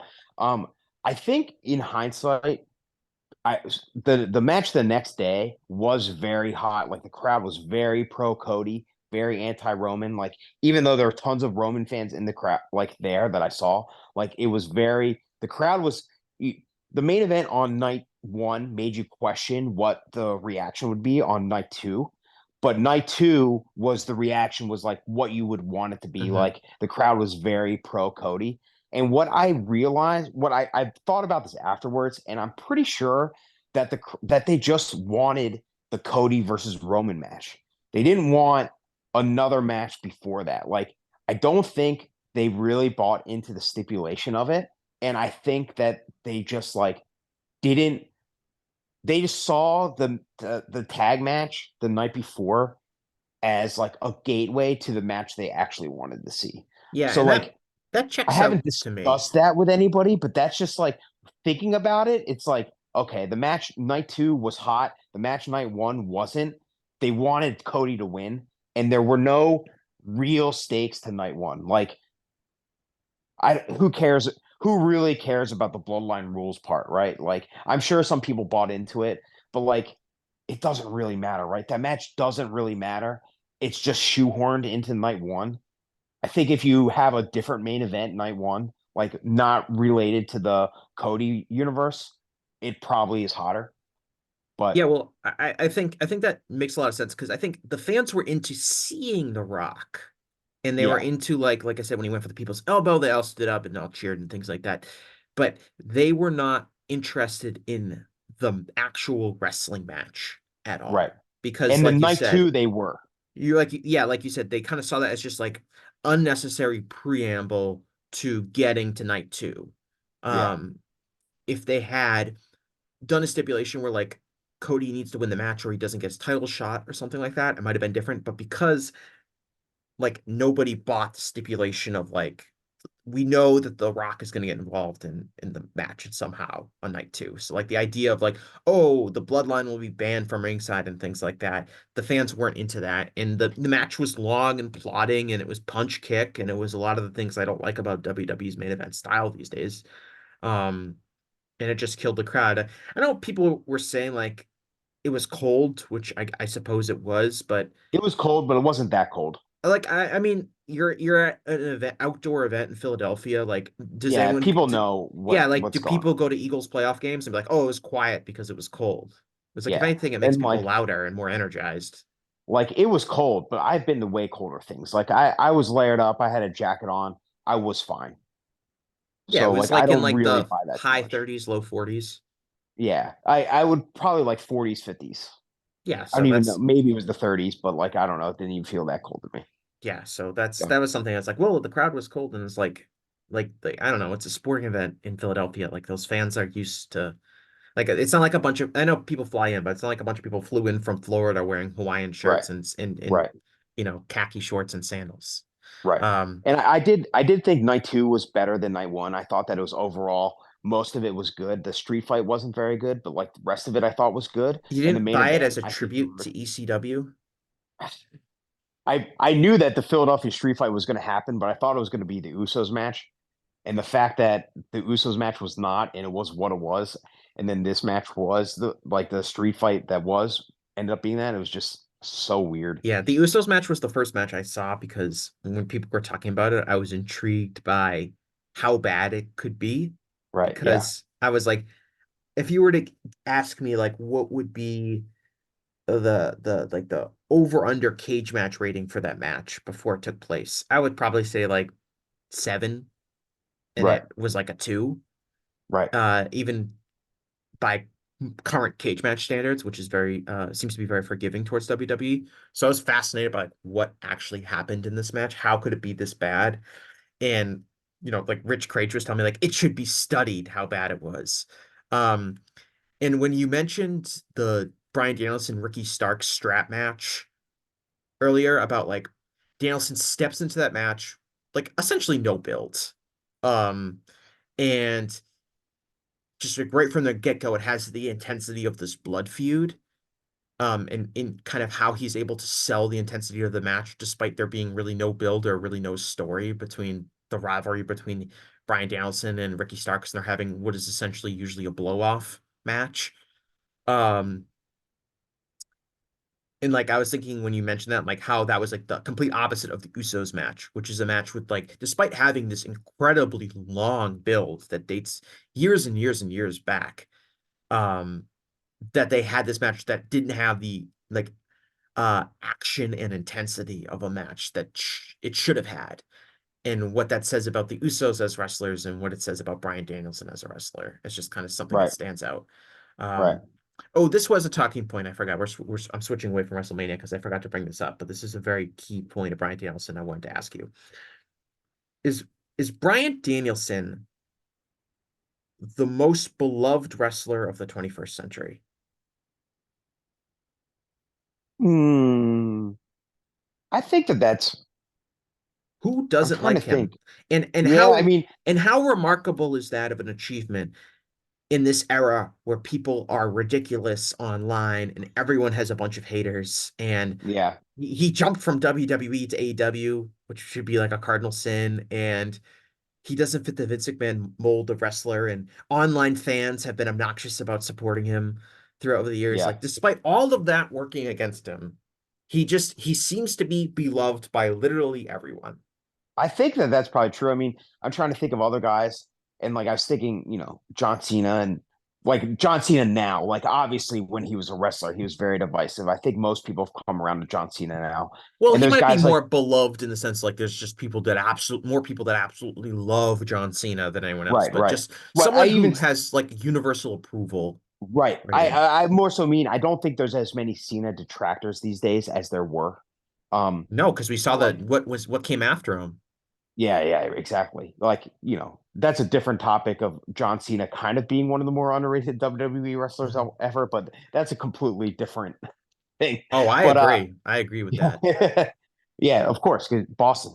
But No, no, as someone that I genuinely know. like wrote a lot of negative, like I'm bored of John Cena pieces Right. in my time. Like I wrote an article for Wrestling Inc. like back in like 2018, 2019, and it was like right when he kind of stepped away from wrestling, and I was like, um, I was like, we miss John Cena. Yeah. Like he made everything feel important, even if he won a Yeah. lot. And when he feuded with somebody, it felt important. And now we're, Yeah. watching Baron Corbin and Seth Rollins feud. Yeah, there's some real duds for Cena, but there's some real highs too. But yeah, I mean, there's a guy like Sami Zayn, who I don't think has any real detractors or anything, but like Danielson, I want to say that Danielson is at a bigger level than Sami Zayn, even though it's hard to say with current WWE, But Mhm. like, I think in general too, like if you look at just like fans and then online fans, how people consider him, like in like the PWO era, where like they're doing greatest wrestler ever all this time, and like Danielson, it's probably a year or two, and I think that Danielson has a real shot to be number one, and like and then there's just the AEW fans love him and the WWE Yeah. fans love him. Even the So crank, I, even, yeah, like you used to mention, like the PWO, not to lump everyone there, but even like the cranks like him, yeah, like the yeah, people and that are like, grumpy and hate, like even like your people that hate like the Young Bucks and the Flippy Doos and things like that. Like they all like Bryan Danielson. yeah, It's incredibly remarkable. Like I don't yeah. know. It's in a lot of I it is mean, like when it appears that so much of people's dislike of a wrestler is out of the individual wrestler's control, they're just in right, positions where they can't succeed because they work with a certain promotion or they supposedly have heat with some other wrestler that people like or whatever the reason is. The fact that Danielson has just been so universally beloved, I find very fascinating. I think yeah, there's one guy whose career uh, mirrors Bryan Danielson's in a lot of different ways, who I think is close to his level in terms of just universal praise, and that's AJ Styles. true. I was thinking AJ too. Um, as far as like a not the 21st century, like. I do see a lot of Terry Funk in Danielson and how Mhm. like he's presented, how people like him, how versatile he is. Like in a lot of ways, Danielson is kind of like the modern Terry Funk, even though their styles are not completely similar, although they're probably more similar than people would give them credit for. But I do see that there too. But yeah, I mean, I think that AJ Styles is probably a good 21st century comparison. Yeah, But going back to it, I think that that is a real testament too to Danielson's uh, versatility and how he's able to do literally everything and make it work. Uh, yeah, and totally. I mean, and like AJ we talk AJ AJ to me is one of the only guys who can kind of match Danielson in terms of you mentioned like all the wrestlers like Danielson wrestled Triple H and he also wrestled Blue Panther Necro and Butcher. yeah, Necro Butcher. And yeah, when he said Triple H and Necro Butcher and Brock Lesnar, I was like, I think AJ, I don't know if AJ ever wrestled Triple H. Yeah, I Um, don't. Did he ever wrestle Necro Butcher? I mean, I want to say that that has to have happened, but Yeah, I don't know if it has though. I am off to Cage Match to find out. But continue with your point.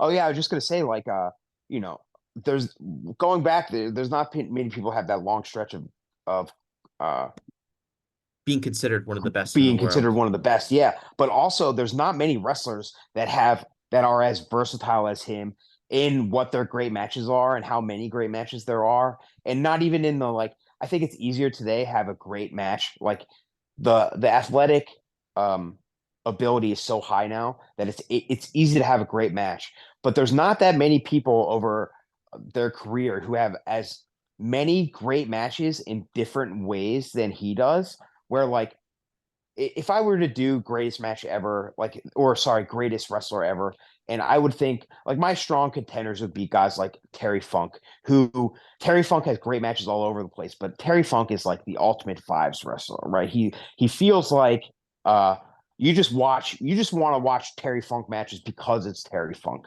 And he has plenty of great matches, don't get me wrong. Then you have like another guy that I would consider is Kenta Kobashi's greatest wrestler ever. And he's so great as, being the underdog, but also being the ace and always having a great match within the All Japan style or the Noah style. And if you look even at both of those guys, like Danielson, I think the way that he is versatile, he's more versatile than Kobashi, even though Kobashi is just in a different environment where he doesn't have to be as far as the match types, because of things are so more compartmentalized in Japan.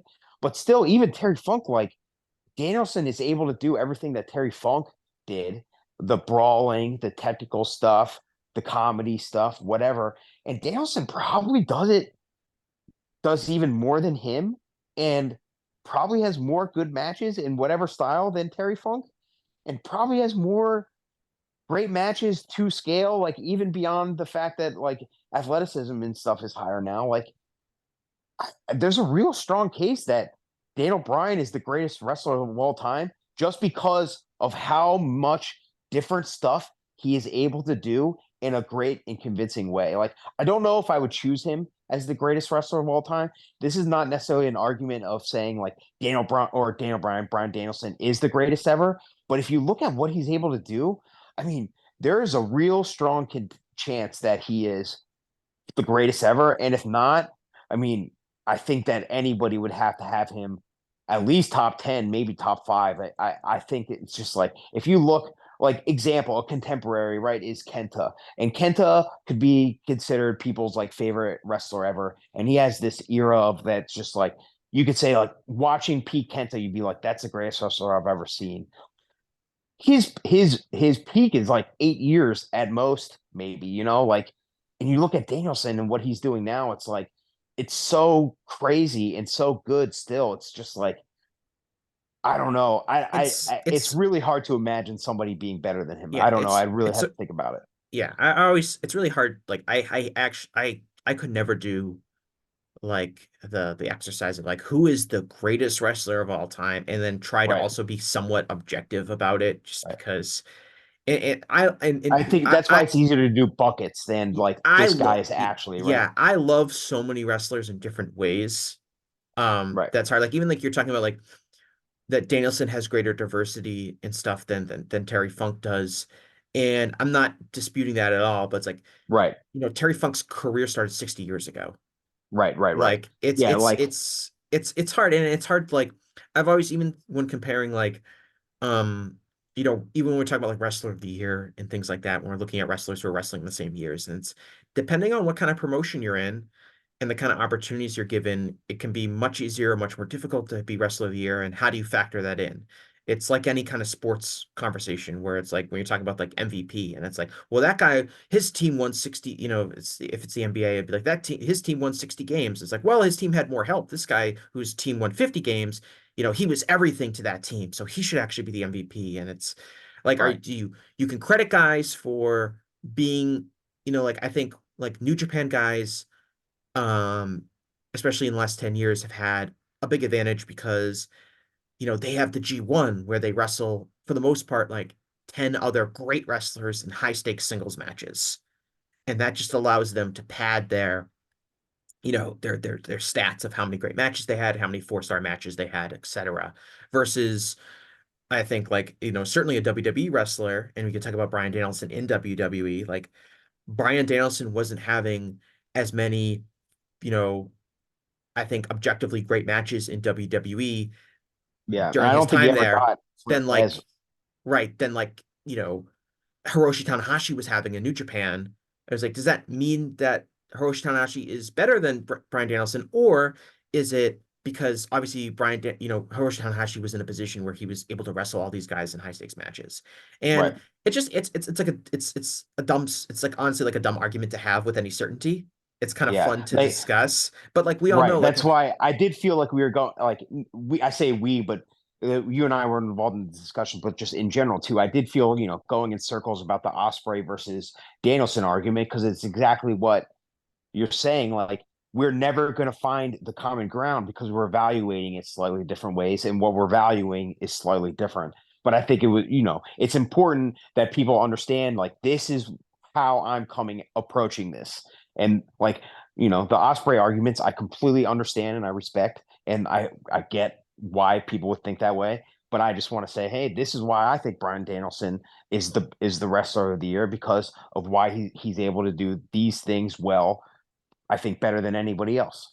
But yeah, it does feel, certainly can feel circular at some points. yeah, and especially because this is a problem with many, many different, pretty much every art form, is like um subjectivity, and then trying to come up with a way to quantify said subjectivity in some sort of way.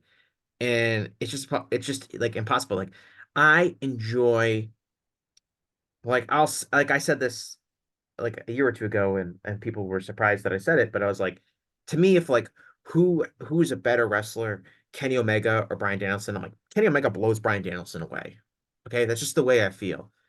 But I think a huge reason for that is just me as a wrestling fan. Like, I love athleticism, I love explosiveness. That's the kind of action that I love to see more than anything else. Um, Other people feel differently. They value other things, and I can't really have like a argument where we're gonna argue over like this, like it's an objective point. Right, And right, some people do try to get into that position where it's like, well, obviously you only value this and I value that, and what I value is more important. It's like, it really is just taste. right, That's all right, it right. is. Like, some people are gonna like different things. Now, there's that, and then so it's you can't um you can't like really have like that in-depth argument. And of course there's also a level of relative uh understanding that you can reach with somebody. Like, I personally think saying I think Kenny Omega is better than Bryan Danielson is, even if you totally disagree with me, is at least a understandable point, as opposed to if I said like I think The Miz is better than Bryan Danielson, which is I would like, listen to the argument, but I would need to hear it. I would right, but need. like there's an element of, it's like, it's not like you can't, like, we obviously can't determine who's right or wrong, but we also Right. have an understanding of like what is a truly absurd Yeah. point versus what is Yeah. just a matter of Right. I'm taste. approaching the Omega argument as like, okay, give me your points, and I'm approaching the Miz argument as, you're really going to have to sell me on this one, brother. I would be approaching the Miz argument as been like, oh, so have you like never watched any wrestling Right, before right, right, outside of like right. the WWE or whatever. Right. Um, but yeah. Is there anything else on Bryan Danielson that we haven't gotten to? I think I've gotten over all my talking points I had in my head before the show started. Uh, I don't know. I really I guess just to wrap it up, I mean, like I really do, like I said, I think that he's really one of the best wrestlers of all time. I almost want to just go see who else has like resumes, not even of great matches, but just like who they've wrestled. Like he's really wrestled everybody that you could think of, and like and you know, just to repeat and say the same things over, and they're it's good every time. But yeah, I mean, I think that he's a real. I don't want to say that he's like a lost breed or whatever of wrestler, but like it's just like it's not even that because like I don't even know in other eras there's guys like him. He's just a complete one of one, Yeah, just to like be honest, something that I noticed, which was kind of when I was, especially when I was watching like some of his earlier matches, and I was like, who are his real inspirations? Because he doesn't really wrestle like obviously like if you think about like Benoit is kind of like the god of American in-ring wrestling when he's breaking into the business. right. Um, and there are some elements of Benoit to him, but he's a very I mean, different wrestler than right Benoit. there's Benoit elements, there's Dynamite elements, there's Regal elements, Yeah. there's there's all Regal this would be stuff, but close. I hate William Regal. I'm sorry, I just have to say that. But there are, yeah, obviously Danielson's career is somewhat tied to him. but Uh, I think really though when you look at Danielson, I think that you don't really see. Oh, okay. You do see specific guys, like you do really do see Regal, and I think it's like, and the way that you see Regal, I don't think is like personified in Danielson. Oh, sorry. Let me step back. I think Regal's influence in Danielson, you see it most in the way that Charlie Dempsey, Regal's son, does not come off as a Regal cosplay. He comes off as a Danielson cosplay. mhm. And I don't necessarily know if that's on purpose or what, but like he feels way more like Danielson than he does Regal. And I think that that's just kind of a testament to like Regal's influence on Danielson because he took that style and like melded it into this own like more palatable thing.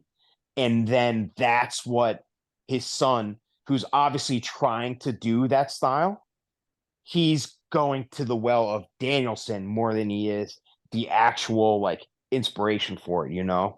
So like but I do think like in general, you don't see Danielson's influence, like you don't see specific guys on him, but you just see like, okay, he's pulling stuff from the world of sports style. He studied that a lot. He's pulling stuff from Puro. He's pulling stuff from American wrestling. I mean, I obviously like the idea of Shawn Michaels training him is overblown, but he still did learn from the Shawn Michaels school with American wrestling and stuff, and he was in the WWE system in general. So really, when you look at Danielson, he's really like it's not even like, oh, what's his influence? His influence is literally wrestling. Like his influence is everything, and he's able to kind of take everything that he sees and put it into one package. And I think that that's really, you know, we talk about the versatility a million times on the podcast already. Like that's why he's versatile is because he's looked at all of these things and he is able to understand and think about it all and meld it together beyond just like, oh yeah, he watched a lot of Dynamite Kid matches, so now he's a Dynamite Kid ripoff. Like he's not doing that. He's able to take elements of what Dynamite Kid is doing and elements of that general style and just meld it with lucha or brawling or whatever he's doing, and then the final product is Bryan Danielson. Yeah, I think he's closer to Bret Hart than he is to almost anyone else. I think so too. And oh, just one little point that I was thinking about is like you talk about both Bret Hart, like, you know, not known as a promo guy. And sometimes people say he's a bad promo, and sometimes people say he's a good promo. But what he is he's a Bret Hart promo, right? Like he is good at being Bret Hart. And whether or not that is a good promo or a bad promo, it's Bret Hart, right? And you buy it because it's him. And Bryan Danielson is the same thing. Throughout his career, he's been called a good promo, a bad promo. But now that we can kind of look at most of his career in hindsight, he's Bryan Danielson. It He's a the convincing conventions character. exactly right. Yeah. The conventions of what a good or bad promo are don't matter anymore because it's Bryan Danielson. And you're watching a Bryan Danielson promo, and that's it. Maybe he'll start laughing in it. Maybe he'll forget his lines or get flustered or whatever. It doesn't matter. Like it's not conventionally good sometimes. Sometimes it can be conventionally bad, but it doesn't matter because he's Bryan Danielson and he's you buy it and that's who he is. And I think that kind of again it just kind of sums up why he's able to work whatever he's doing. You just believe that it's him. And so like it just all makes sense. He's this melting pot of wrestling. It's kind of crazy when you think about it like that, but I really do. Like he's been a sponge of everything and he's been able to take everything that he's ever seen and kind of present it in a convincing way. And that's why he's so good. Yeah, I do think have seen, we obviously haven't seen another Bryan Danielson. I do think his influence you see in some guys. I think Kyle O'Reilly is someone who I think is very similar to Bryan Danielson in a lot of ways. A lot of that, Garcia. yeah, Daniel Garcia, Lee Moriarty is another one.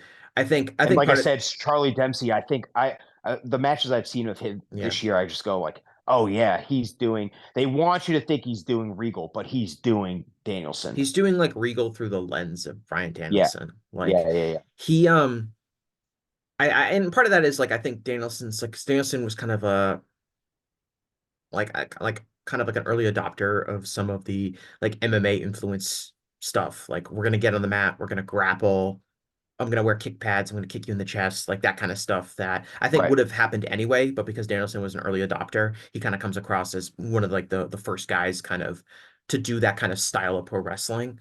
Um, but it's obviously, you would think that someone with and this probably makes him the most special of anything, is that someone with his limited physical gifts, is how I'll say it, you would think would be much more easier to copy, right? It's hard to right, copy The Rock. It's hard to right, copy Dave Bautista because there's right, just a very short amount of people that look like that.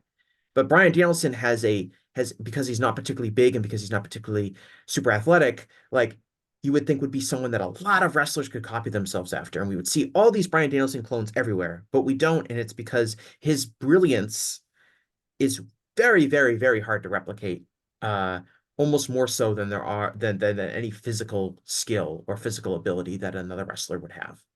right. Yeah, I agree. I mean, it goes back to what I said in the very beginning of the wrestling charisma. He just has this unique thing that nobody else can replicate. Like you see people doing this stuff all the time, but like it doesn't come off the same way as him. And that just there's some guys, Michael Jordan, a million people, every kid try to copy Michael Jordan.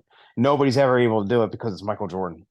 Same thing with Bryan Danielson. I mean, you anybody could try to capture him, but he's Bryan Danielson, and he's just like I said. I don't want to say he's the greatest wrestler of all time, but he's in the Say it, Kevin. conversation. Say it out loud.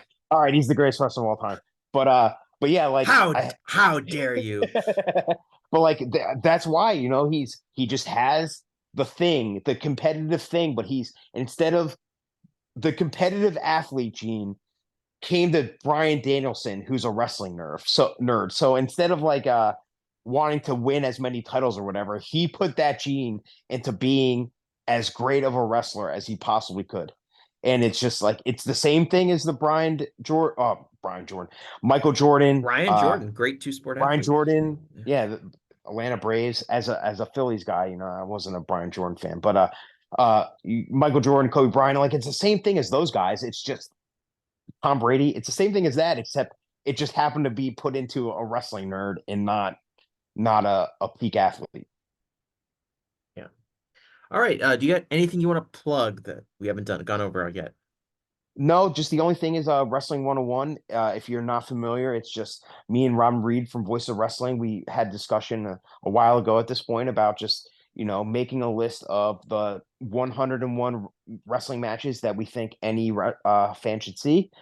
These are not necessarily the greatest matches of all time, although there plenty of them are the greatest matches of all time.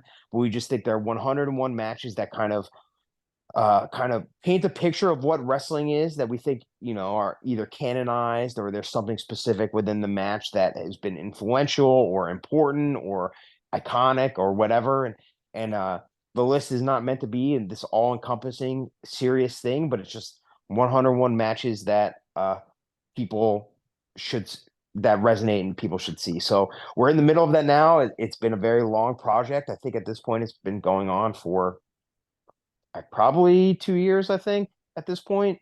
Um, we're getting through it. I think we're probably in the 50s or 60s, but I cannot remember. We have another article coming soon. It's being finished up now. We have some fun guests on it. Like I'll spoil that we got Roy Lucier writing about the mask versus mask Worlds Collide match that'll be in that next one. So like the project is slow, it goes up and down with life, but we're still making our way through it, and it's been a real fun, rewarding thing, and I think that it's kind of a I kind of view it as my legacy in wrestling is very, very, very small, but if this is what it ends up being, that's I think it's a cool contribution. So check that out. Voice of Wrestling. We're recording this in beginning of April 2024, and we should hopefully have the next article out in the next week or two or so. So hopefully, knock on wood. So yeah, that's the only thing. I mean, I'm on Twitter and Instagram and stuff, but I'm barely on both those places, so I won't even give my ads at this point. But just check me on Voice of Wrestling, and I'm in the Voice of Wrestling Discord sometimes. So check me out in there and hit me up there, and yeah, that's pretty much it. All right, I want to thank Kevin for joining the show. I want to thank all of our listeners who continue to make this show such a worthwhile endeavor. On my end, I love getting such positive feedback from everyone, and negative feedback because that helps us be better. But appreciate it, and I'll talk to everyone again after a while. Thanks.